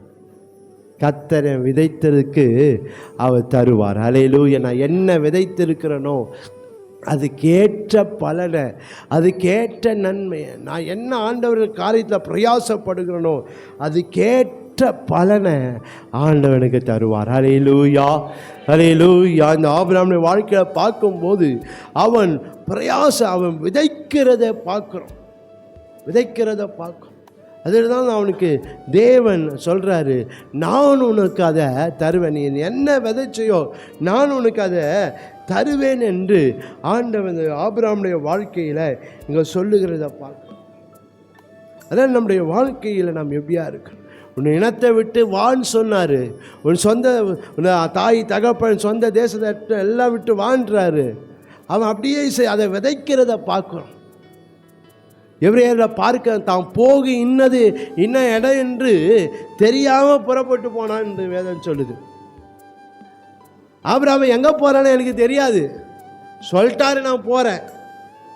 நீங்கள் எபிரேயர் 11ஆம் அதிகாரத்தில் நீங்கள் வாசித்து பார்ப்பீங்கனால் அந்த வசனம் தெரியும் பாருங்கள். எபிரேயர் 11ஆம் அதிகாரம் 8ஆம் வசனத்தில், விசுவாசத்தின் ஆபிரகாம் தான் சுதந்திரமாக பெறப்போகிற இடத்துக்கு போகும்படி அழைக்கப்பட்ட போது கீழ்ப்படிந்து தான் போகும் இடம் இன்னதென்று அறியாமல் புறப்பட்டு போ. எதை அவன் விதைக்கிறத பார்க்கிறோம், ஆண்டவர் சொன்னதை விதைக்கிறத பார்க்கிறோம். ஆதியாகமம் 22ஆம் அதிகாரத்தில் பார்க்கிறோம். உன் மகனை தகன பலியாயிடுன்னு சொல்லும் போது அதை விதைக்கிறத பார்க்குறாங்க. காலம் தாமதம் என்ன செய்ய பண்ணல. ஆண்ட நீ கொடுத்த குழந்தை தானே, நீ கொடுத்த பிள்ளை தானே, நீ தானே வாக்கு பண்ணின, நீ தானே மூலமாக அநேக சந்தி பெருகுன்னு சொன்னீங்களே, இப்போ நீங்களே என்ன செய்யுங்க அவனை தகன பலியாயிடுன்னு சொல்கிறீங்களே என்று அவனை அப்படியே விடலாங்க. அவன் அதை விதைக்கிறத பார்க்குறோம். அதனால்தான் அவன் விதைத்ததுக்கு தேவன் அவனுக்கு பலனை கொடுத்தார். அல்லேலூயா. அதனால் அவனை விதைக்க நாம் என்ன விதைக்கிறோமோ அதை அவர் நமக்கு தருகிற தேவனாக இருக்கிறார். நீங்கள் வேதத்தை இன்னொரு சம்பவத்தை பார்ப்பீங்களா, நீங்கள் ரூத்தை குறித்து நீங்கள் வாசித்து பார்க்கும்போது இந்த ரூத்தினுடைய வாழ்க்கையில் இந்த ரூத்து விதைக்கிறத பார்க்குறோம். அவள் வாழ்க்கையில் பார்க்கும்போது ரூத் 1ஆம் அதிகாரத்தில் பார்க்குறோம். அவள் தன் மாமியோடு அவள் வருகிறத பார்க்க, இந்த மாமியோடு போனால் எனக்கு என்ன பிரயோஜனம், இந்த மாமியோடு போனால் எனக்கு என்ன ஆசீர்வாதம் என்று அவள் அதெல்லாம் எதிர்பார்க்கலை. இந்த மாமியோடு போனால் எனக்கு என்ன நடக்கும், ஒன்றுமே இருக்காது என்று அவள் அதெல்லாம் அவள் நினைக்கிறேன். எல்லாம் சொந்த இடத்தை விட்டு சொந்த இடத்தை விட்டு தாய் தாபனை விட்டுலாம் முன்பின் தெரியாத ஒரு தேசத்துக்கு தன் மாமியோட கூட போ. அந்த மாமி எவ்வளோ நாள் இருப்பாங்கன்னு தெரியல, எவ்வளோ நாள் எனக்கு ஆதரவாக இருப்பாங்கன்னு தெரியல. ஆனால் எல்லாம் தெரிஞ்சும் அந்த ரூத் விதைக்கிறத பார்க்குறோம். அல்லேலூயா, அல்லேலூயா. உம்முடைய தேவன் தான் என்னுடைய தேவன் என்று இந்த ரூத் விதைக்கிறத பார்க்க. ரூத் 2:12 பார்க்கிறோம். உன் செய்கத்தக்கதா பலனை கர்த்தர் உனக்கு கட்டளையிடுவராக. இஸ்ரவேலின் தேவனாகிய கர்த்தர் சேட்டைகளுக்கு அடைக்கலமாய் வந்த உனக்கு அவரால் நிறைவான பலன் கிடைப்பதாக என்றார்.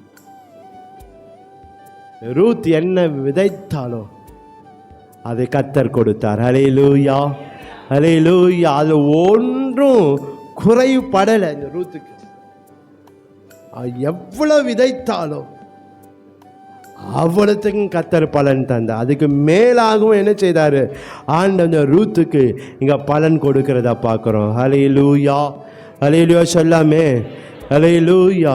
அது நம்முடைய வாழ்க்கையில் நாம் விதைக்கிறவர்களாக இருக்க, நாம் விதைக்கிறதற்கு ஆண்டவர் அதை தருவார்.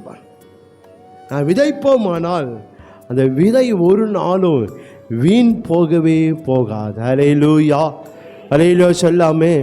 நாம் ஆண்டவர் காரியங்களை விதைப்போமானால் அந்த விதை ஒரு நாளும் அது வீண் போகவே போகாது. அந்த விதை ஒரு நாளும் விளைச்சலற்று போகவே போகாது. ரூத்தினுடைய வாழ்க்கை பார்க்கிறோம். அது விதைத்தது ஒரு நாள் என்ன செய்யல, வீணாய் போகவில்லை. அந்த விதைத்தது ஒரு நாள் அது விளைச்சலற்று போனதும் இல்லை. பாருங்க, அதுக்கேற்ற பலனை தேவன் என்ன செய்தார், அந்த ரூத்தினுடைய வாழ்க்கையில் இங்கே தருகிறத பாருங்க. அது நம்முடைய வாழ்க்கையில் ஆண்டவனுக்கு சகலத்தையும் கொடுக்க ஆயத்தமாக இருக்கு. நீ கேளு, நான் உனக்கு தருவேன்னு சொல்லிட்டாரு. என் நாமத்தில் நான் எதை கேட்ட என்ன செய், நான் உனக்கு அதை செய்வேன்னு சொல்லிட்டாரு. ஆனால் நம்முடைய வாழ்க்கையில் பார்க்கிறோம், நாம் என்ன கொடுக்கிறதுக்கு ஆண்டவர் ஆயத்தமாக இருக்கிறார், தருவதற்கு ஆயத்தமாக இருக்கிறார். ஆனால் நான் என்ன செய்யணும், நான் விதைக்கணும். விதையை என் கையில் கொடுத்துருக்கிறார் ஆண்டவர். விதையை கொடுத்து கையில் வச்சு ஆண்டவர் எனக்கு விளைய செய்யுங்க, இதை கொடுங்க அதை கொடுங்க, நான் எங்கே கொடுக்க போகிறேன்? விதையை விதைச்சாதான் கர்த்தர் விளைய செய்வார். அல்லேலூயா, அல்லேலூயா சொல்லாமே, அல்லேலூயா. அதனால நான் விதைக்கிறத ஒரு நாள் நிறுத்தக்கூடாது. நான் விதைத்து கொண்டே இருப்போமானால் அதுக்கேற்ற பலன் எனக்கு உண்டாகிக்கொண்டே இருக்கேன். அல்லேலூயா, அல்லேலூயா, அல்லேலூயா. அதனால் நான் அதை உனக்கு தருவேன். நீ தேசத்தின் நீளம் எம்மட்டமோ அகலம் எம்மட்டமோ அம்மட்டம் நடந்து திரி, அதை உனக்கு தருவேன். அப்போனா நீ விதைக்கிறத நான் உனக்கு தருவேன் என்று ஆண்டவர் சொல்கிறார். அதுபோல் நம்ம விதைக்கிறதை ஆண்டவர் தந்து நம்மை அவர் ஆசீர்வதிக்கிற தேவனாக இருக்கிறார். மூன்றாவதாக நாம் பார்க்கிறோம், விண்ணப்பித்திருக்கிறதை ஆண்டவர் தருவார். நான் என்ன ஆண்டவரிடத்தில் விண்ணப்பம் பண்ணுறனோ அந்த விண்ணப்பத்துக்கு கர்த்தர் பதில் தருவார். அல்லேலூயா, அல்லேலூயா. ஆபிரகாம் பார்க்கும்போது அது எதை காட்டுதான், அது விண்ணப்பத்தை காட்டு. நீ எவ்வளோ நடந்து தெரி நான் அதை உனக்கு தருவேன். அப்படின்னா நம்ம விண்ணப்பம் எவ்வளவோ அதுக்கு பலனை கர்த்தர் நமக்கு தருகிறவராக இருக்கிறார். அல்லேலூயா, அல்லேலூயா. அவர் நம் விண்ணப்பத்தை கேட்க, நம்ம ஜெபத்தை கேட்க, நம்ம மன்றாட்டை கேட்க, நம்ம வேண்டுதலை ஆண்டவர் என்ன செய்கிறாரு? அவர் கேட்டு நம்மளுக்கு அதுக்கேற்ற பலனை, அதுக்கேற்ற ஆசீர்வாதத்தை ஆண்டவர் நமக்கு தருகிறவராக இருக்கிறார். அல்லேலூயா, அல்லேலூயா. அதனால் நம்ம எவ்வளவாய் நம்ம ஆண்டவரத்தில் விண்ணப்பம் வைக்கிறோம், எவ்வளவாய் ஆண்டவரத்தில் ஜெபிக்கிறோம், ஆண்டவரத்தில் எவ்வளவாய் மன்றாடுகிறோம் என்று பார்க்கணும். ஆண்டவரை நம்ம என்ன செய்யணும்? நம்ம விடாமல் ஜெபித்து கொண்டே இருக்கணும், விடாமல் ஜெபித்துக்கணும். இதுக்காக இதுக்கு இவ்வளோ ஜெபம் பண்ணணுமா? கேட்டால் கொடுக்க போகிறாரு அப்படிதான் வேதம் சொல்ல. ஆனால் இவ்வளோ ஜெபம் பண்ண வேண்டியதாக இருக்க, பண்ண வேண்டியதுதான். அதில் ஒரு இன்னும் குறைஞ்சு போக போகிறது இல்லையா? நாம் ஜெபிக்க நான் ஆண்டவரத்தில் விண்ணப்பம் பண்ண தேவன் அதை கேட்ட பலனை ஆண்டவர் தருவார். அல்லேலூயா. ஜெபம் ஒரு நாளும் வீணாய் போவதில்லை, விண்ணப்பம் ஒரு நாளும் வீணாய் போவதில்லை. நான் ஆண்டவரத்தில் என்னெல்லாம் விண்ணப்பம் பண்ணுகிறேனோ, என்னெல்லாம் ஜெபிக்கிறேன், என்னெல்லாம் ஒரு இடத்துல மன்றாடி கொண்டு இருக்குமோ அத்தனைக்கும் அவர் ஏற்ற பலனை வைத்திருக்கிறார். அல்லேலூயா, அல்லேலூயா. அத்தனைக்கு ஏற்ற பதிலை அவர் வைத்திருக்கிறார். ஒன்றுக்கும் பதில் வராமல் போவாது. நான் எவ்வளவு மன்றாடுகிறேனோ, எவ்வளவு நான் விண்ணப்பிக்கிறேனோ, எவ்வளவு நான் தேவனத்தில் ஜெபம் பண்ணுறேனோ அத்தனைக்கு நம்மளுக்கு ஆசீர்வாதம். அல்லேலூயா, அல்லேலூயா. அத்தனை ஆசீர்வாதம். ஒரு ஜெபமும் பல நட்டு போவாது. இன்றைக்கி அநேக வேலைகளில் ஜெபம் பண்ணுறது ஒரு வேஸ்ட்டுன்னு நினைக்கிறோம். நம்ம ஒரு தடவை 2 தடவை ஜெபம் பண்ணி வச்சா அதோட முடிச்சுட்டு வேணும், அதுதான் அப்படிதான் நான் நினைக்கிறோம். இன்றைக்கி நம்ம ஆண்டவரத்தில் எவ்வளவா நாம் ஜெபம் பண்ணுறோம், எவ்வளவு மன்றாடி நாம் ஜெபம் பண்ணுறோம் என்ன பார்க்கணும் பாருங்கள். இன்றைக்கி ஆண்டவரத்தில் மன்றாடி ஜெபம் பண்ணுறதே இல்லை. நம்ம அப்படியே 2 நிமிஷம் ஜெபம் போகிற போக்குலையே என்ன செய்ய, நம்ம ஜெபம் ஒரு 5 நிமிஷம் ஜெபம், அவ்வளோதான், முடிஞ்சு போச்சு. நம்ம எவ்வளோ நேரம் ஆண்டவரத்தில் நம்ம ஜெபத்தில் இருக்கிறோம், நம்ம விண்ணப்பம் பண்ணுகிறோம், நம்ம மன்றாடுகிறோம் என்று நாம் பார்க்கணும். நீங்கள் ஜெபம் நம்முடைய வாழ்க்கையில் 10 நிமிஷத்துக்கு மேலே என்ன செய்ய மாட்டேங்குது, ஜெபம் போகவே மாட்டேங்குது நம்மளுக்கு. அதுவே அதிகப்படி, அதுவே கஷ்டப்பட்டு தான் என்ன செய்யுது, ஜெபம் பண்ண வேண்டியதாக இருக்குது. 10 நிமிஷம் ஜெபம் இன்றைக்கு நாம் பார்க்கணும். நீ 10 நிமிஷம் ஜெபம் பண்ண எனக்கு என்ன ஆசீர்வாதம் வரும்? 10 நிமிஷம் ஜெபம் பண்ண எனக்கு என்ன ஆசீர்வாதம்? அதே உங்கள் வேலையில் 10 நிமிஷம் ஜெபம் பண்ணால் உங்களுக்கு சம்பளம் தருவோமா? நம்ம டெய்லி நான் 10 நிமிஷம் தான் வேலை பண்ணுவேன், சம்பளம் வாங்க முடியுமா? வேலையை விட்டு போட அப்படின்றோம். ஆனால் இன்றைக்கி நம்ம ஆண்டவரத்தில் ஜெபம் பண்ணுறதுல ஒரு 10 நிமிஷம் 15 நிமிஷம் அவ்வளோதான், முடிஞ்சு போச்சு. ஆனால் ஆண்டவர் சொல்கிறாரு, நீ விண்ணப்பித்திருக்கிறத தருவேன்னு சொல்கிறாரு. அப்படின்னா நான் எவ்வளவா ஜெபம் பண்ணோம், எவ்வளவா நம்ம ஆண்டவரத்தில் விண்ணப்பம் பண்ணோம், எவ்வளவா நம்ம ஆண்டவரத்தில் மன்றாடணும், அதை நம்ம அறிந்து கொள்ள வேண்டும். பாருங்கள், நீங்கள் ஜெபம் எனக்கு பண்ண தெரியல அப்படின்னு சொல்லி கொண்டு இருக்கிறோம். நம்முடைய வாழ்க்கையில் நம்ம நன்மைகள் பெற வேண்டும் என்றால் ஆண்டவர் வச்சிருக்க ஒரு காரியம் ஜெபம், விண்ணப்பம், வேண்டுதல், அவர்கிட்ட மன்றாடுகிற காரியம் எல்லாமே இருக்கு பாருங்க. அப்படிலாம் நம்ம இருந்தாங்க இல்லைன்னா ஆண்டவர்கிட்ட ஆசை வாங்கிறது அவ்வளோ கஷ்டமா அப்படின்னு ஒரு வேளை நினைக்கலாம். இல்லை, கேட்டால் தருவேன்னு சொல்கிறாரு. ஆனாலும் நாம் ஜெபிக்க வேண்டும் என்றதுக்காகவே சில காரியங்களை கர்த்தர் தாமதம் படுத்தி கொண்டு இருக்கலாம். நீ இப்படி ஜெபம் பண்ணவொன்னே ஆனால் உனக்கு கொடுத்து கொண்டே இருப்பானா உனக்கு என்ன தெரியாம போயிடும், ஜெபம் பண்ணாமல் தெரியாமல் போயிடும். அதனால தான் சில வேளையில் ஆண்டவர் என்ன செய்கிறாரு, ஜெபங்களுக்குள்ள பதிலை தாமதப்படுத்தி நம்ம ஆண்டவர் ஜெபிக்க வைக்கிறாரு. ஏனென்றால் நாம் இன்னும் ஆசீர்வாதங்களை பெற்றுக்கொள்ளும்படியாய்தான், இன்னும் ஆசீர்வாதங்களை இன்னும் நன்மைகளை பெற்றுக்கொள்ளும்படியாய்தான் இன்னும் நம்ம உயர்வை பெற்றுக்கொள்ள முடியாதுதான் ஆண்டவர் இந்த காரியத்தை செய்து கொண்டு இருக்கிறார். இன்றைக்கு அது தெரியாமல் நம்ம என்ன செய்கிறோம், ஒரு 10 நிமிஷம் ஜெபம் பண்ணிட்டு வர போக்கல பார்த்தா அதெல்லாம் நம்ம வாழ்க்கை இருக்கு பாருங்க. சில வேளை தூங்கி வந்து அவசரமாக என்ன செய்கிறோம், வேலைக்கு போகிற நேரத்தில் அதாவது காலேஜ் போகிற நேரத்தில் அப்படி நின்று 5 நிமிஷம் ஜெபம் பண்ணிட்டு போயிடுறோம். இதெல்லாம் நம்முடைய வாழ்க்கையில் மாறணும். இதெல்லாம் மாறணும். நாம் ஜெபிக்கிறவர்களாக மாறணும். பிள்ளைகள் ஜெபிக்கிறவர்களாக மாறணும். பிள்ளைகள் பெற்றோர்களுக்கு கற்றுக் கொடுக்கணும். பிள்ளைகள் ஜெபம் அப்போ அது பிள்ளைகள் ஜெபம் பண்ணால் எப்போ ஜெபம் பண்ண முடியும்? எப்போ ஜெபம் பண்ணுவான்னா பெற்றோர்களாக நம்ம ஜெபம் பண்ணாதான். நம்ம ஜெபம் பண்ணாதான். நம்ம ஒரு 2 மணி நேரம் பெற்றோர்கள் ஒரு 2 மணி நேரம் ஜெபம் பண்ணாதான் பிள்ளைகள் ஒரு 1/2 மணி நேரம் ஜெபம் பண்ணுவாங்க. நானே 10 நிமிஷம் ஜெபம் பண்ணால் பிள்ளைகளும் ஜெபம் பண்ணுவாங்க. பார்க்கணும். நாம் ஜெபிக்கிறவர்களாய் காணப்படணும்.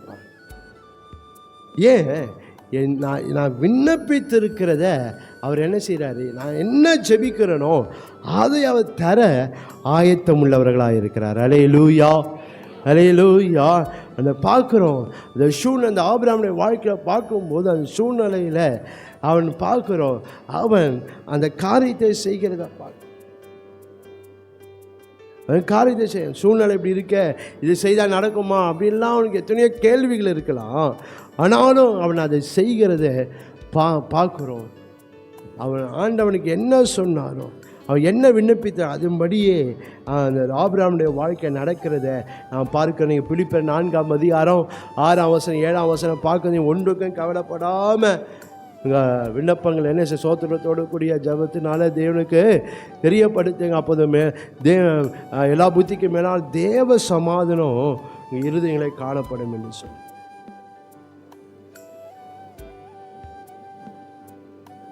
6ஆம் சங்கீதம் 9ஆம் வசனத்தில் தான் பாருங்க. 6ஆம் சங்கீதம் 9ஆம் வசனத்தில் நாம் பார்க்கும்போது என் விண்ணப்பத்தை கேட்டால் கர்த்தர் என் ஜெபத்தை ஏற்றுக்கொள்வார். எரேமியா 31ஆம் அதிகாரம் 9ஆம் வசனம், அழுகையோடும் விண்ணப்பத்தோடும் வருவார்கள், அவளை நான் நடத்துவேன், தண்ணீருள்ள ஊற்றங்கண்டையில் அவளை கொண்டு போய் விடுவேன் என்று சொல்கிறேன். அழுகையோடு விண்ணப்பத்தோடு வரும்போது நான் என்ன செய்வேன், அவன் தண்ணீருள்ள நதிகள் அண்டைக்கு என்ன செய்வேன், நான் நடத்துவேன் என்று சொல்லி அங்கே ஆண்டவர் சொல்கிறத இங்கே நம்மளால் பார்க்க முடியும். யோபு 22ஆம் அதிகாரம் 17ஆம் வசனத்தில் நான் பார்க்கும்போது அந்த வசனம் எப்படியாகி சொல்லுகிறது. யோபு 22ஆம் அதிகாரம் மன்னித்துக்கலாம் 27ஆம் வசனம். யோபு 27ஆம் வசனத்தை நாம் பார்க்குறோம். நீர் அவரை நோக்கி விண்ணப்பம் பண்ண அவர் உமக்கு செவி கொடுப்பார். அல்லேலூயா. அவர் நமக்கு செவி கொடுக்கிறவர். நீதிமான் செய்கிற ஊக்கமான ஜெபத்துக்கு பலன் உண்டு என்று வேதம் சொல்லுது. நீதிமான் கூப்பிடும் போது அவர் செவிகள் திறந்திருக்கிறது என்று வேதம் சொல்லுகிறது. அதாவது தேவன் அப்படியே நம்ம விண்ணப்பித்திருக்கிறத ஆண்டவனுக்கு தருவார்ப்பார். சில வேளை நான் ஜெபம் பண்ணால் நடக்குமா, அப்படிதான் நம்ம நினைக்கிறோம். நான் ஜெபம் நடக்குமா, நம்ம நம்பணும். அது ஹல்லேலூயா. நான் ஜெபம் பண்ண ஆண்டவர் கேட்பாரு, நான் விண்ணப்பம் பண்ண ஆண்டவர் கேட்பாரு, நான் மண்டாடும் போது ஆண்டவர் கேட்பாரு. நான் ஜெபம் பண்ண நம்ம அது நமக்கு அந்த நம்பிக்கை வரணும் பாரு. அதான் நம்ம விண்ணப்பம் பண்ணுகிறவர்களாக நாம் என்ன செய்யணும், நாம் மாற வேணும். ஏன்னா நான் என்ன ஜெபிக்கிறேனோ, என்ன விண்ணப்பம் பண்ணுகிறேனோ, தேவன் அதை எனக்கு தந்து அவர் என்னை ஆசீர்வதிக்கிற தேவன். 69ஆம் சங்கீதம் 33ஆம் வசனத்தில் பார்க்கிறோம். 69ஆம் 33ஆம் வசனம், கர்த்தர் எளியவர்களின் விண்ணப்பத்தை கேட்கிறார், கட்டுண்ட தம்முடையவர்களை அவர் புறக்கணியார். எளியவரின் விண்ணப்பத்தை என்ன செய்கிறாராம், கேட்கிறார் என்று சொல்லி இந்த வேத வசனங்களை பார்க்கிறோம். அதே நம்முடைய வாழ்க்கையை ஆண்டு இந்த ஆபிரகாம் அந்த காரியத்தை விண்ணப்பத்தோடு செய்யும். ஏன்னா அது பின்பாக நீங்கள் அந்த பின்பாக நீங்கள் பார்ப்பீங்களானால் அந்த ஆபிரகாம் அவன் ஜெபித்த போது சில காரியங்கள் நடக்கிறத அங்கே நடக்கிறத இங்கே நம்மளால் பார்க்க முடியும். நீங்கள் ஆதியாகமம் 20 அதிகாரம் 7ஆம் வசனத்தில் நாம் பார்க்குறோம். அந்த மனுஷனுடைய மனைவி அவனிடத்துக்கு அனுப்பிவிடு. இங்கே அவன் அந்த பிரயாணத்தில் வரும்போது சில காரியங்கள் அவன் வாழ்க்கையில் நடக்குது. அது நிமித்தம் ஆண்டவர் என்ன செய்கிறாருன்னால் அங்கே அமிலைக்கு என்ற அந்த மனுஷனிடத்தில் ஆண்டவர் பேசுகிறாரு. என்ன அந்த மனுஷனுடைய ஆபிரகாமை குறித்து பேசுகிறாரு. அந்த மனுஷனுடைய மனைவி அவனுக்கு அனுப்பு, அவன் ஒரு தீர்க்கதரிசி, நீ பிழைக்கும்படி அவன் உனக்காக வேண்டுதல் செய்வான். நீங்கள் 17ஆம் வசனம், அதே அதிகாரம் 17ஆம் வசனத்தில் பார்ப்பீங்களா, ஆபிரகாமுடைய மனைவி ஆகிய சாராள் நிமித்தம் கர்த்தர் அபிமெலேக்குடைய வீட்டாரின் கர்ப்பங்களை அடைத்திருந்தபடியால் ஆபிரகாம் தேவன் நோக்கி வேண்டினான். அப்போது தேவன் அபிமெலேக்கு அவன் மனைவியும் அவன் வேலைக்காரிகளையும் குணமாக்கி பிள்ளை பெறும்படி அனுகிரகம் பண்ணினான். வேண்டினதை விண்ணப்பித்திருக்கிறத ஆண்டவர் தருகிறத பார்க்கும். இப்போ அநேக காரியங்கள் ஆபிரகாமுடைய வாழ்க்கையில் நடக்குது. என்ன வேணும்? நான் விண்ணப்பித்திருக்கிறதை ஆண்டவர் தருவார். ஹல்லேலூயா. நான் என்ன ஆண்டவர்கிட்ட விண்ணப்பம் பண்ணுறேனோ அதை ஆண்டவர் எனக்கு தருவார். நான் எந்த சூழ்நிலை இருந்தாலும் எப்படிப்பட்ட காரியமாக இருந்தாலும் என் விண்ணப்பம் என்ன எதுவோ அதை அவர் கேட்குறார். ஹல்லேலூயா. அதை கேட்டு அவர் எனக்கு பதில் தர, அது கேட்ட பலனை, அது கேட்ட ஆசீர்வாதத்தை அவர் எனக்கு தருகிறவராக இருக்கிறார். ஹல்லேலூயா. நீங்கள் வேதத்தில் நீங்கள் அன்னாளை குறித்து பார்க்கும்போது, அந்த அன்னாள் சொல்லும்போது, அந்த அன்னாளுடைய வாழ்க்கையை பார்க்கும்போது நீங்கள் 1 சாமுவேல் 1ஆம் அதிகாரத்தில் நீங்கள் வாசித்து பார்ப்பீங்க. அன்னாளுடைய வாழ்க்கையில் நாம் பார்க்குறோம். அன்னாள் செய்த ஒரு காரியத்தை இங்கே பார்க்க முடியும். 1 சாமுவேல் 1ஆம் அதிகாரம் 10ஆம் வசனம் பார்க்க, அவள் போய் மனம் கசந்து மிகவும் அழுது கர்த்தரை நோக்கி விண்ணப்பம் பண்ணி. ஹல்லேலூயா. கர்த்தரை நோக்கி விண்ணப்பம் பண்ணி. நான் தேவனிடத்தில் விண்ணப்பம் பண்ணவர்களாக இருக்க வேண்டும். புருஷன் சொல்கிறான், இனி உனக்கு குழந்தை பிறக்காதுன்னு சொல்லிட்டான். 10 பிள்ளைகளை பார்க்க நான் உனக்கு அதிகம்னு சொல்லிட்டான். எதுக்கு அழுகுற? அழாத, இனி உனக்கு பிள்ளை பிறக்காது, அதனால் பிள்ளைங்களை நினச்சி அழகாத, நான் இருக்கிறேன் உனக்கு அப்படின்ட்டு அவன் சொல்கிறான். ஏன்? ஜெபம் பண்ணி ஆண்டுகள் ஆயிடுச்சு, எல்லாம் எத்தனையோ ஆண்டுகள் போயிடுச்சு. சூழ்நிலை என்னவோ பிள்ளை பிறக்க முடியாத நிலைமை தான். அதெல்லாம் கணவன் ஒரு முடிவு வேண்டாம். இனி என்ன செய்யாத? அழாத. அப்படின்னா இனி அதுக்காக ஜெபம் பண்ணாத, பிள்ளைக்காக என்ன பண்ணாத? ஜெபம் பண்ணாத. ஏன்? அது இல்லை, அதெல்லாம் முடிஞ்சு போச்சு, அதனால் நீங்கள் அழாத, அதுக்காக ஜெபம் பண்ணாத. அப்படி தான் புருஷன் சொல்கிறான். ஆனால் அன்னாள் செய்த காரியம், அவள் விண்ணப்பம் பண்ணினாள். ஹல்லேலூயா. விண்ணப்பம் பண்ண. சூழ்நிலை சொல்ல உனக்கு நடக்காது, உனக்கு இது நடக்காது, உன் வாழ்க்கை மேலுக்கு வராது, உன் வாழ்க்கையில் முன்னேற முடியாது, உன் வாழ்க்கை ஆசீர்வாதமாக இருக்காது, சூழ்நிலைகள் சொல்லி கொண்டு இருக்கலாம். ஆனால் நான் செய்ய வேண்டியதை நான் செய்து கொண்டே இருக்கணும். ஹல்லேலூயா. நான் என்ன செய்யணும்? நான் விண்ணப்பம் பண்ணி கொண்டே இருக்கணும், நான் ஜெபித்து கொண்டே இருக்கணும். சூழ்நிலை 1000 சொல்லும், மனுஷர்கள் 1000 சொல்வாங்க. ஆனால் நான் எதை விடக்கூடாது? நான் ஜெபத்தை விடக்கூடாது. ஹல்லேலூயா. என் விண்ணப்பம் பண்ணுகிறேன், என் மன்றாட்டை நான் என்ன செய்யக்கூடாது? நான் விடவே கூடாது. அதனால் பார்க்குறோம், சூழ்நிலை சொல்லுது இது நடக்காது, கட்டணம் புருஷன் சொல்கிறான் இது நடக்காதுன்னு சொல்கிறான். ஆனால் அதனால் ஜெபம் பண்ணி கொண்டே இருக்கிறேன். ஹல்லேலூயா. சுற்றி இருக்க ஜனங்கள் சொல்கிறா உனக்கு இது நான் நடக்காதுன்னு சொல்லி கூட இருக்க சக்கரை அவனை வசனப்படுத்துகிறான். ஆனால் அண்ணா எதை விடலை? விண்ணப்பம் பண்ணுகிறத விடவே இல்லை. ஹல்லேலூயா. உலகம் 1000 சொன்னாலும் நான் விண்ணப்பம் பண்ண. ஏன்? என் விண்ணப்பத்தை கேட்கிற ஒரு ஆண்டவர் இருக்கிறார். ஹல்லேலூயா. என் விண்ணப்பத்துக்கு பதில் கொடுக்கிற ஒரு ஆண்டவர் இருக்கிறாரு. என் விண்ணப்பம் ஒரு நாள் வீணாய் போகாது. என் விண்ணப்பம் ஒரு நாள் பலனற்று போகாது. நிச்சயமாக என் விண்ணப்பத்துக்கு பதில் வரும் என்று சொல்லி நம்ம விண்ணப்பம் பண்ணிக்கொண்டே இருக்கோம். அந்த ஆலயத்தில் இருக்க ஆசாரியன் கூட என்ன பண்ணிட்டான், அவனை தவறாக புரிஞ்சுக்கிட்டான். அந்த நிலைமை அவன் சொல்லும்போது இந்த ஆசாரியன் சொல்கிறான் 17ஆம் வசனத்தில் 1:17 அதுக்கு ஏலி சமாதானத்திலே போ, நீ இஸ்ரவேலின் தேவனிடத்தில் கேட்ட உன் விண்ணப்பத்தின்படி அவர் உனக்கு கட்டளையிடுவாராக. ஹல்லேலூயா, ஹல்லேலூயா. சூழ்நிலை ஆறுன்னு சொல்லட்டும், ஜனங்கள் 1000 சொல்லட்டும், ஆனால் நீ இஸ்ரவேலின் தேவனிடத்தில் கேட்ட உன் விண்ணப்பத்தின்படியே உனக்கு கட்டளையிடுவார். ஹல்லேலூயா, ஹல்லேலூயா, ஹல்லேலூயா சொல்லாமே. அதனால் தேவனிடத்தில் இருக்க ஜபம் விண்ணப்பத்தை நம்ம விடவே கூடாது. ஆண்டவர்கிட்ட மன்றாடி ஜெபிக்கிறவர்களாக இருக்க வேண்டும். ஜபத்தை விடக்கூடாது. இன்னும் ஜபம் அதிகமாகணும். இன்னும் ஆண்டவரிடத்தில் மன்றாடி ஜெபிக்கிறது அதிகமாக ஆகணும். இன்னும் நம்ம அதிகமாக விண்ணப்பம் பண்ணணும் ஆண்டவரிடத்தை. ஏதோ 5 நிமிஷம் ஏதோ 10 நிமிஷம் அப்படின்னு நம்ம இருப்போமானால் நம்ம எதிர்பார்க்கிற காரியங்கள் நம்முடைய வாழ்க்கையில் நடக்காமலே போயிடும். நான் 10 நிமிஷம் தான் ஜெபம் பண்ணுறேன், ஆனால் எல்லாம் எனக்கு நடக்குது.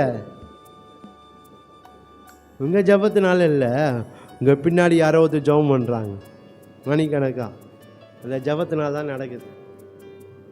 ஆனால் நான் என்ன நினைக்கிறேன், என் ஜபத்தினால தான் எனக்கு இதெல்லாம் நடக்குதுன்னு சொல்லி இல்லை. உங்கள் பின்பாக உங்களுக்காக யாரோ சில பேர் என்ன சில மணிக்கணக்காக ஜெபம் பண்ணுறதுனால தான் உங்கள் வாழ்க்கையில் சில நீங்கள் 10 நிமிஷம் ஜெபம் பண்ணாலும் நடக்குது சில ஆசீர்வாதம். அது உங்களால் அல்ல, உங்களுக்காக உங்கள் பின்னாடி இருந்து ஜெபிக்கிறவங்களால தான். அதனால் அதே நிலையில் நம்ம என்ன செய்யக்கூடாது, இருக்கக்கூடாது. நானும் ஜெபிக்கிறவனாய் மாறணும். நானும் ஆண்டவரிடத்தில் விண்ணப்பம் பண்ணுகிறவனாக மாறணும். அண்ணால் பார்க்குறேன், அவன் மணிக்கணக்காக ஆண்டவரிடத்தில் ஜெபம் பண்ணுறான், சாப்பிடாமல் கொள்ளாமல் ஜெபம் பண்ணுறான். நம்ம ஏன் அவ என் விண்ணப்பத்துக்கு பதில் தருகிறான் என்ற அந்த ஒரு நம்பிக்கையோடு நான் என்ன செய்யணும், அவன் ஜெபம் பண்ணணும்.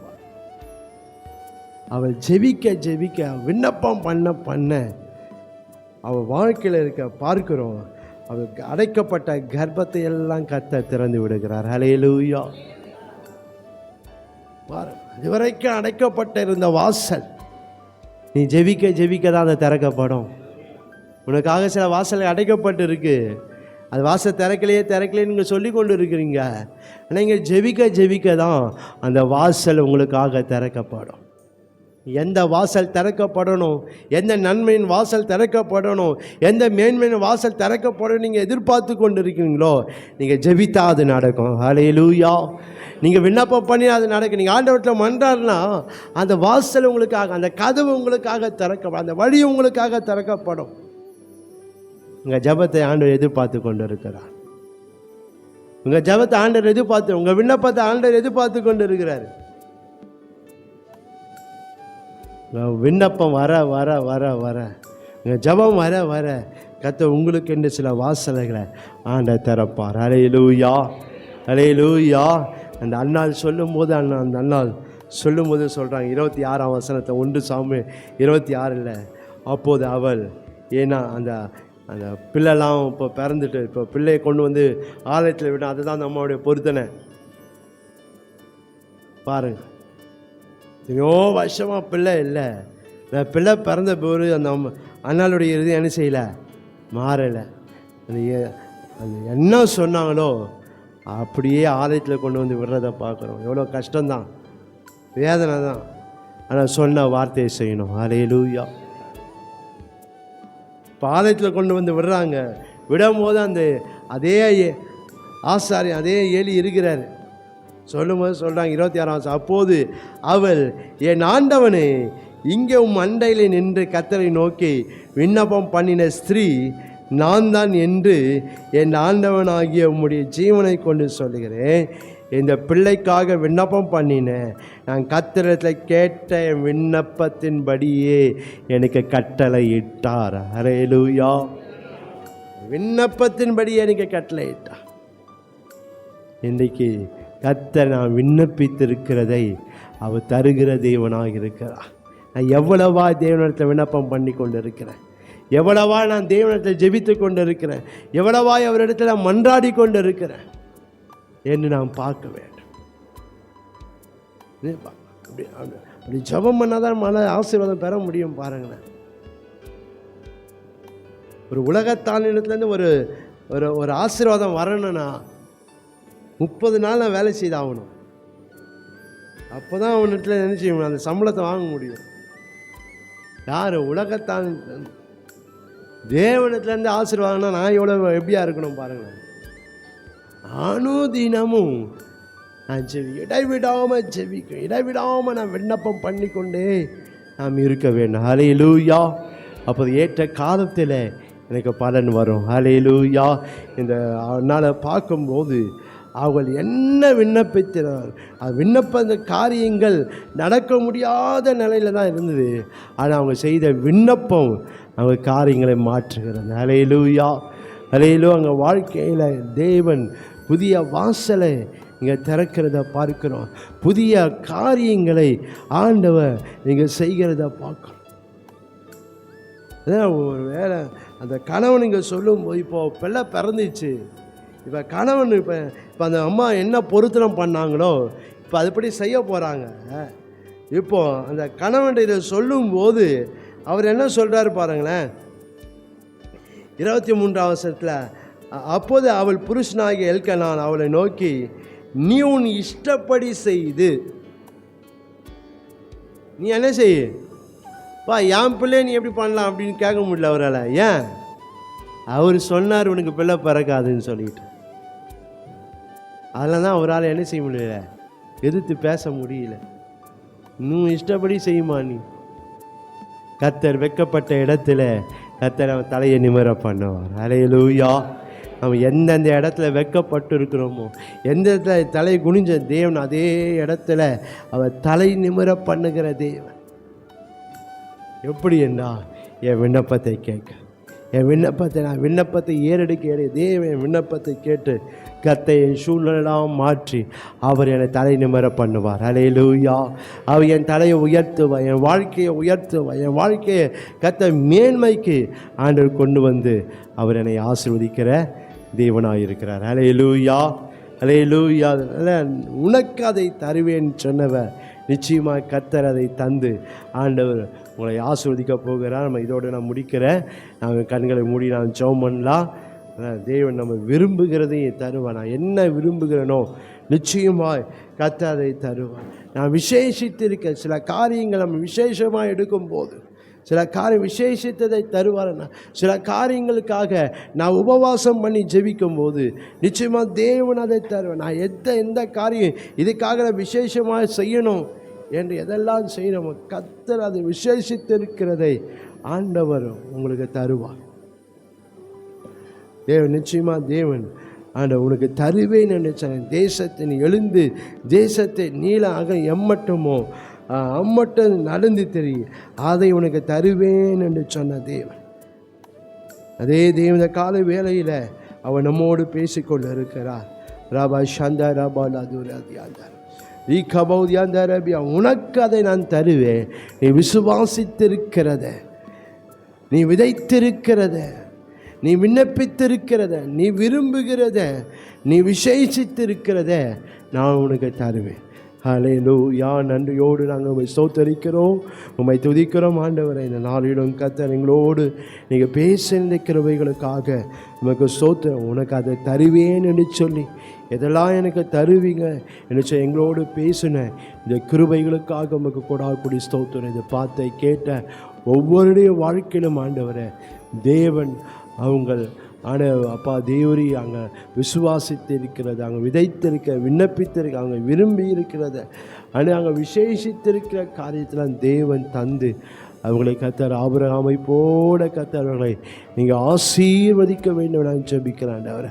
ஆபிரகாமை சகல காரியத்திலையும் நீங்கள் ஆசீர்வதித்து வந்தீர் என்று சொல்லி வேதத்தில் பார்க்க இது போல அப்பா இவர்களையும் ஆண்டவரே அப்போ சகல காரியத்திலையும் கர்த்தர் தாம் ஆண்டவரே ஒவ்வொருவரையும் தேவன் நீங்கள் ஆசீர்வதிக்க வேண்டும் என ஜெபிக்கிறோம் ஐயா. நீர் பெரிய காரியங்களை செய்து வழி நடத்துங்க, ஆசீர்வதிங்க. எல்லா துதிக்கான மகிமையெல்லாம் உமக்கே செலுத்துகிறோம். இயேசு கிறிஸ்துவின் நாமத்தில் ஜெபிக்கிறோம் பிதாவே. ஆமென் ஆமென். கர்த்தர் உங்களை ஒருவரை ஆசீர்வதிப்பார்.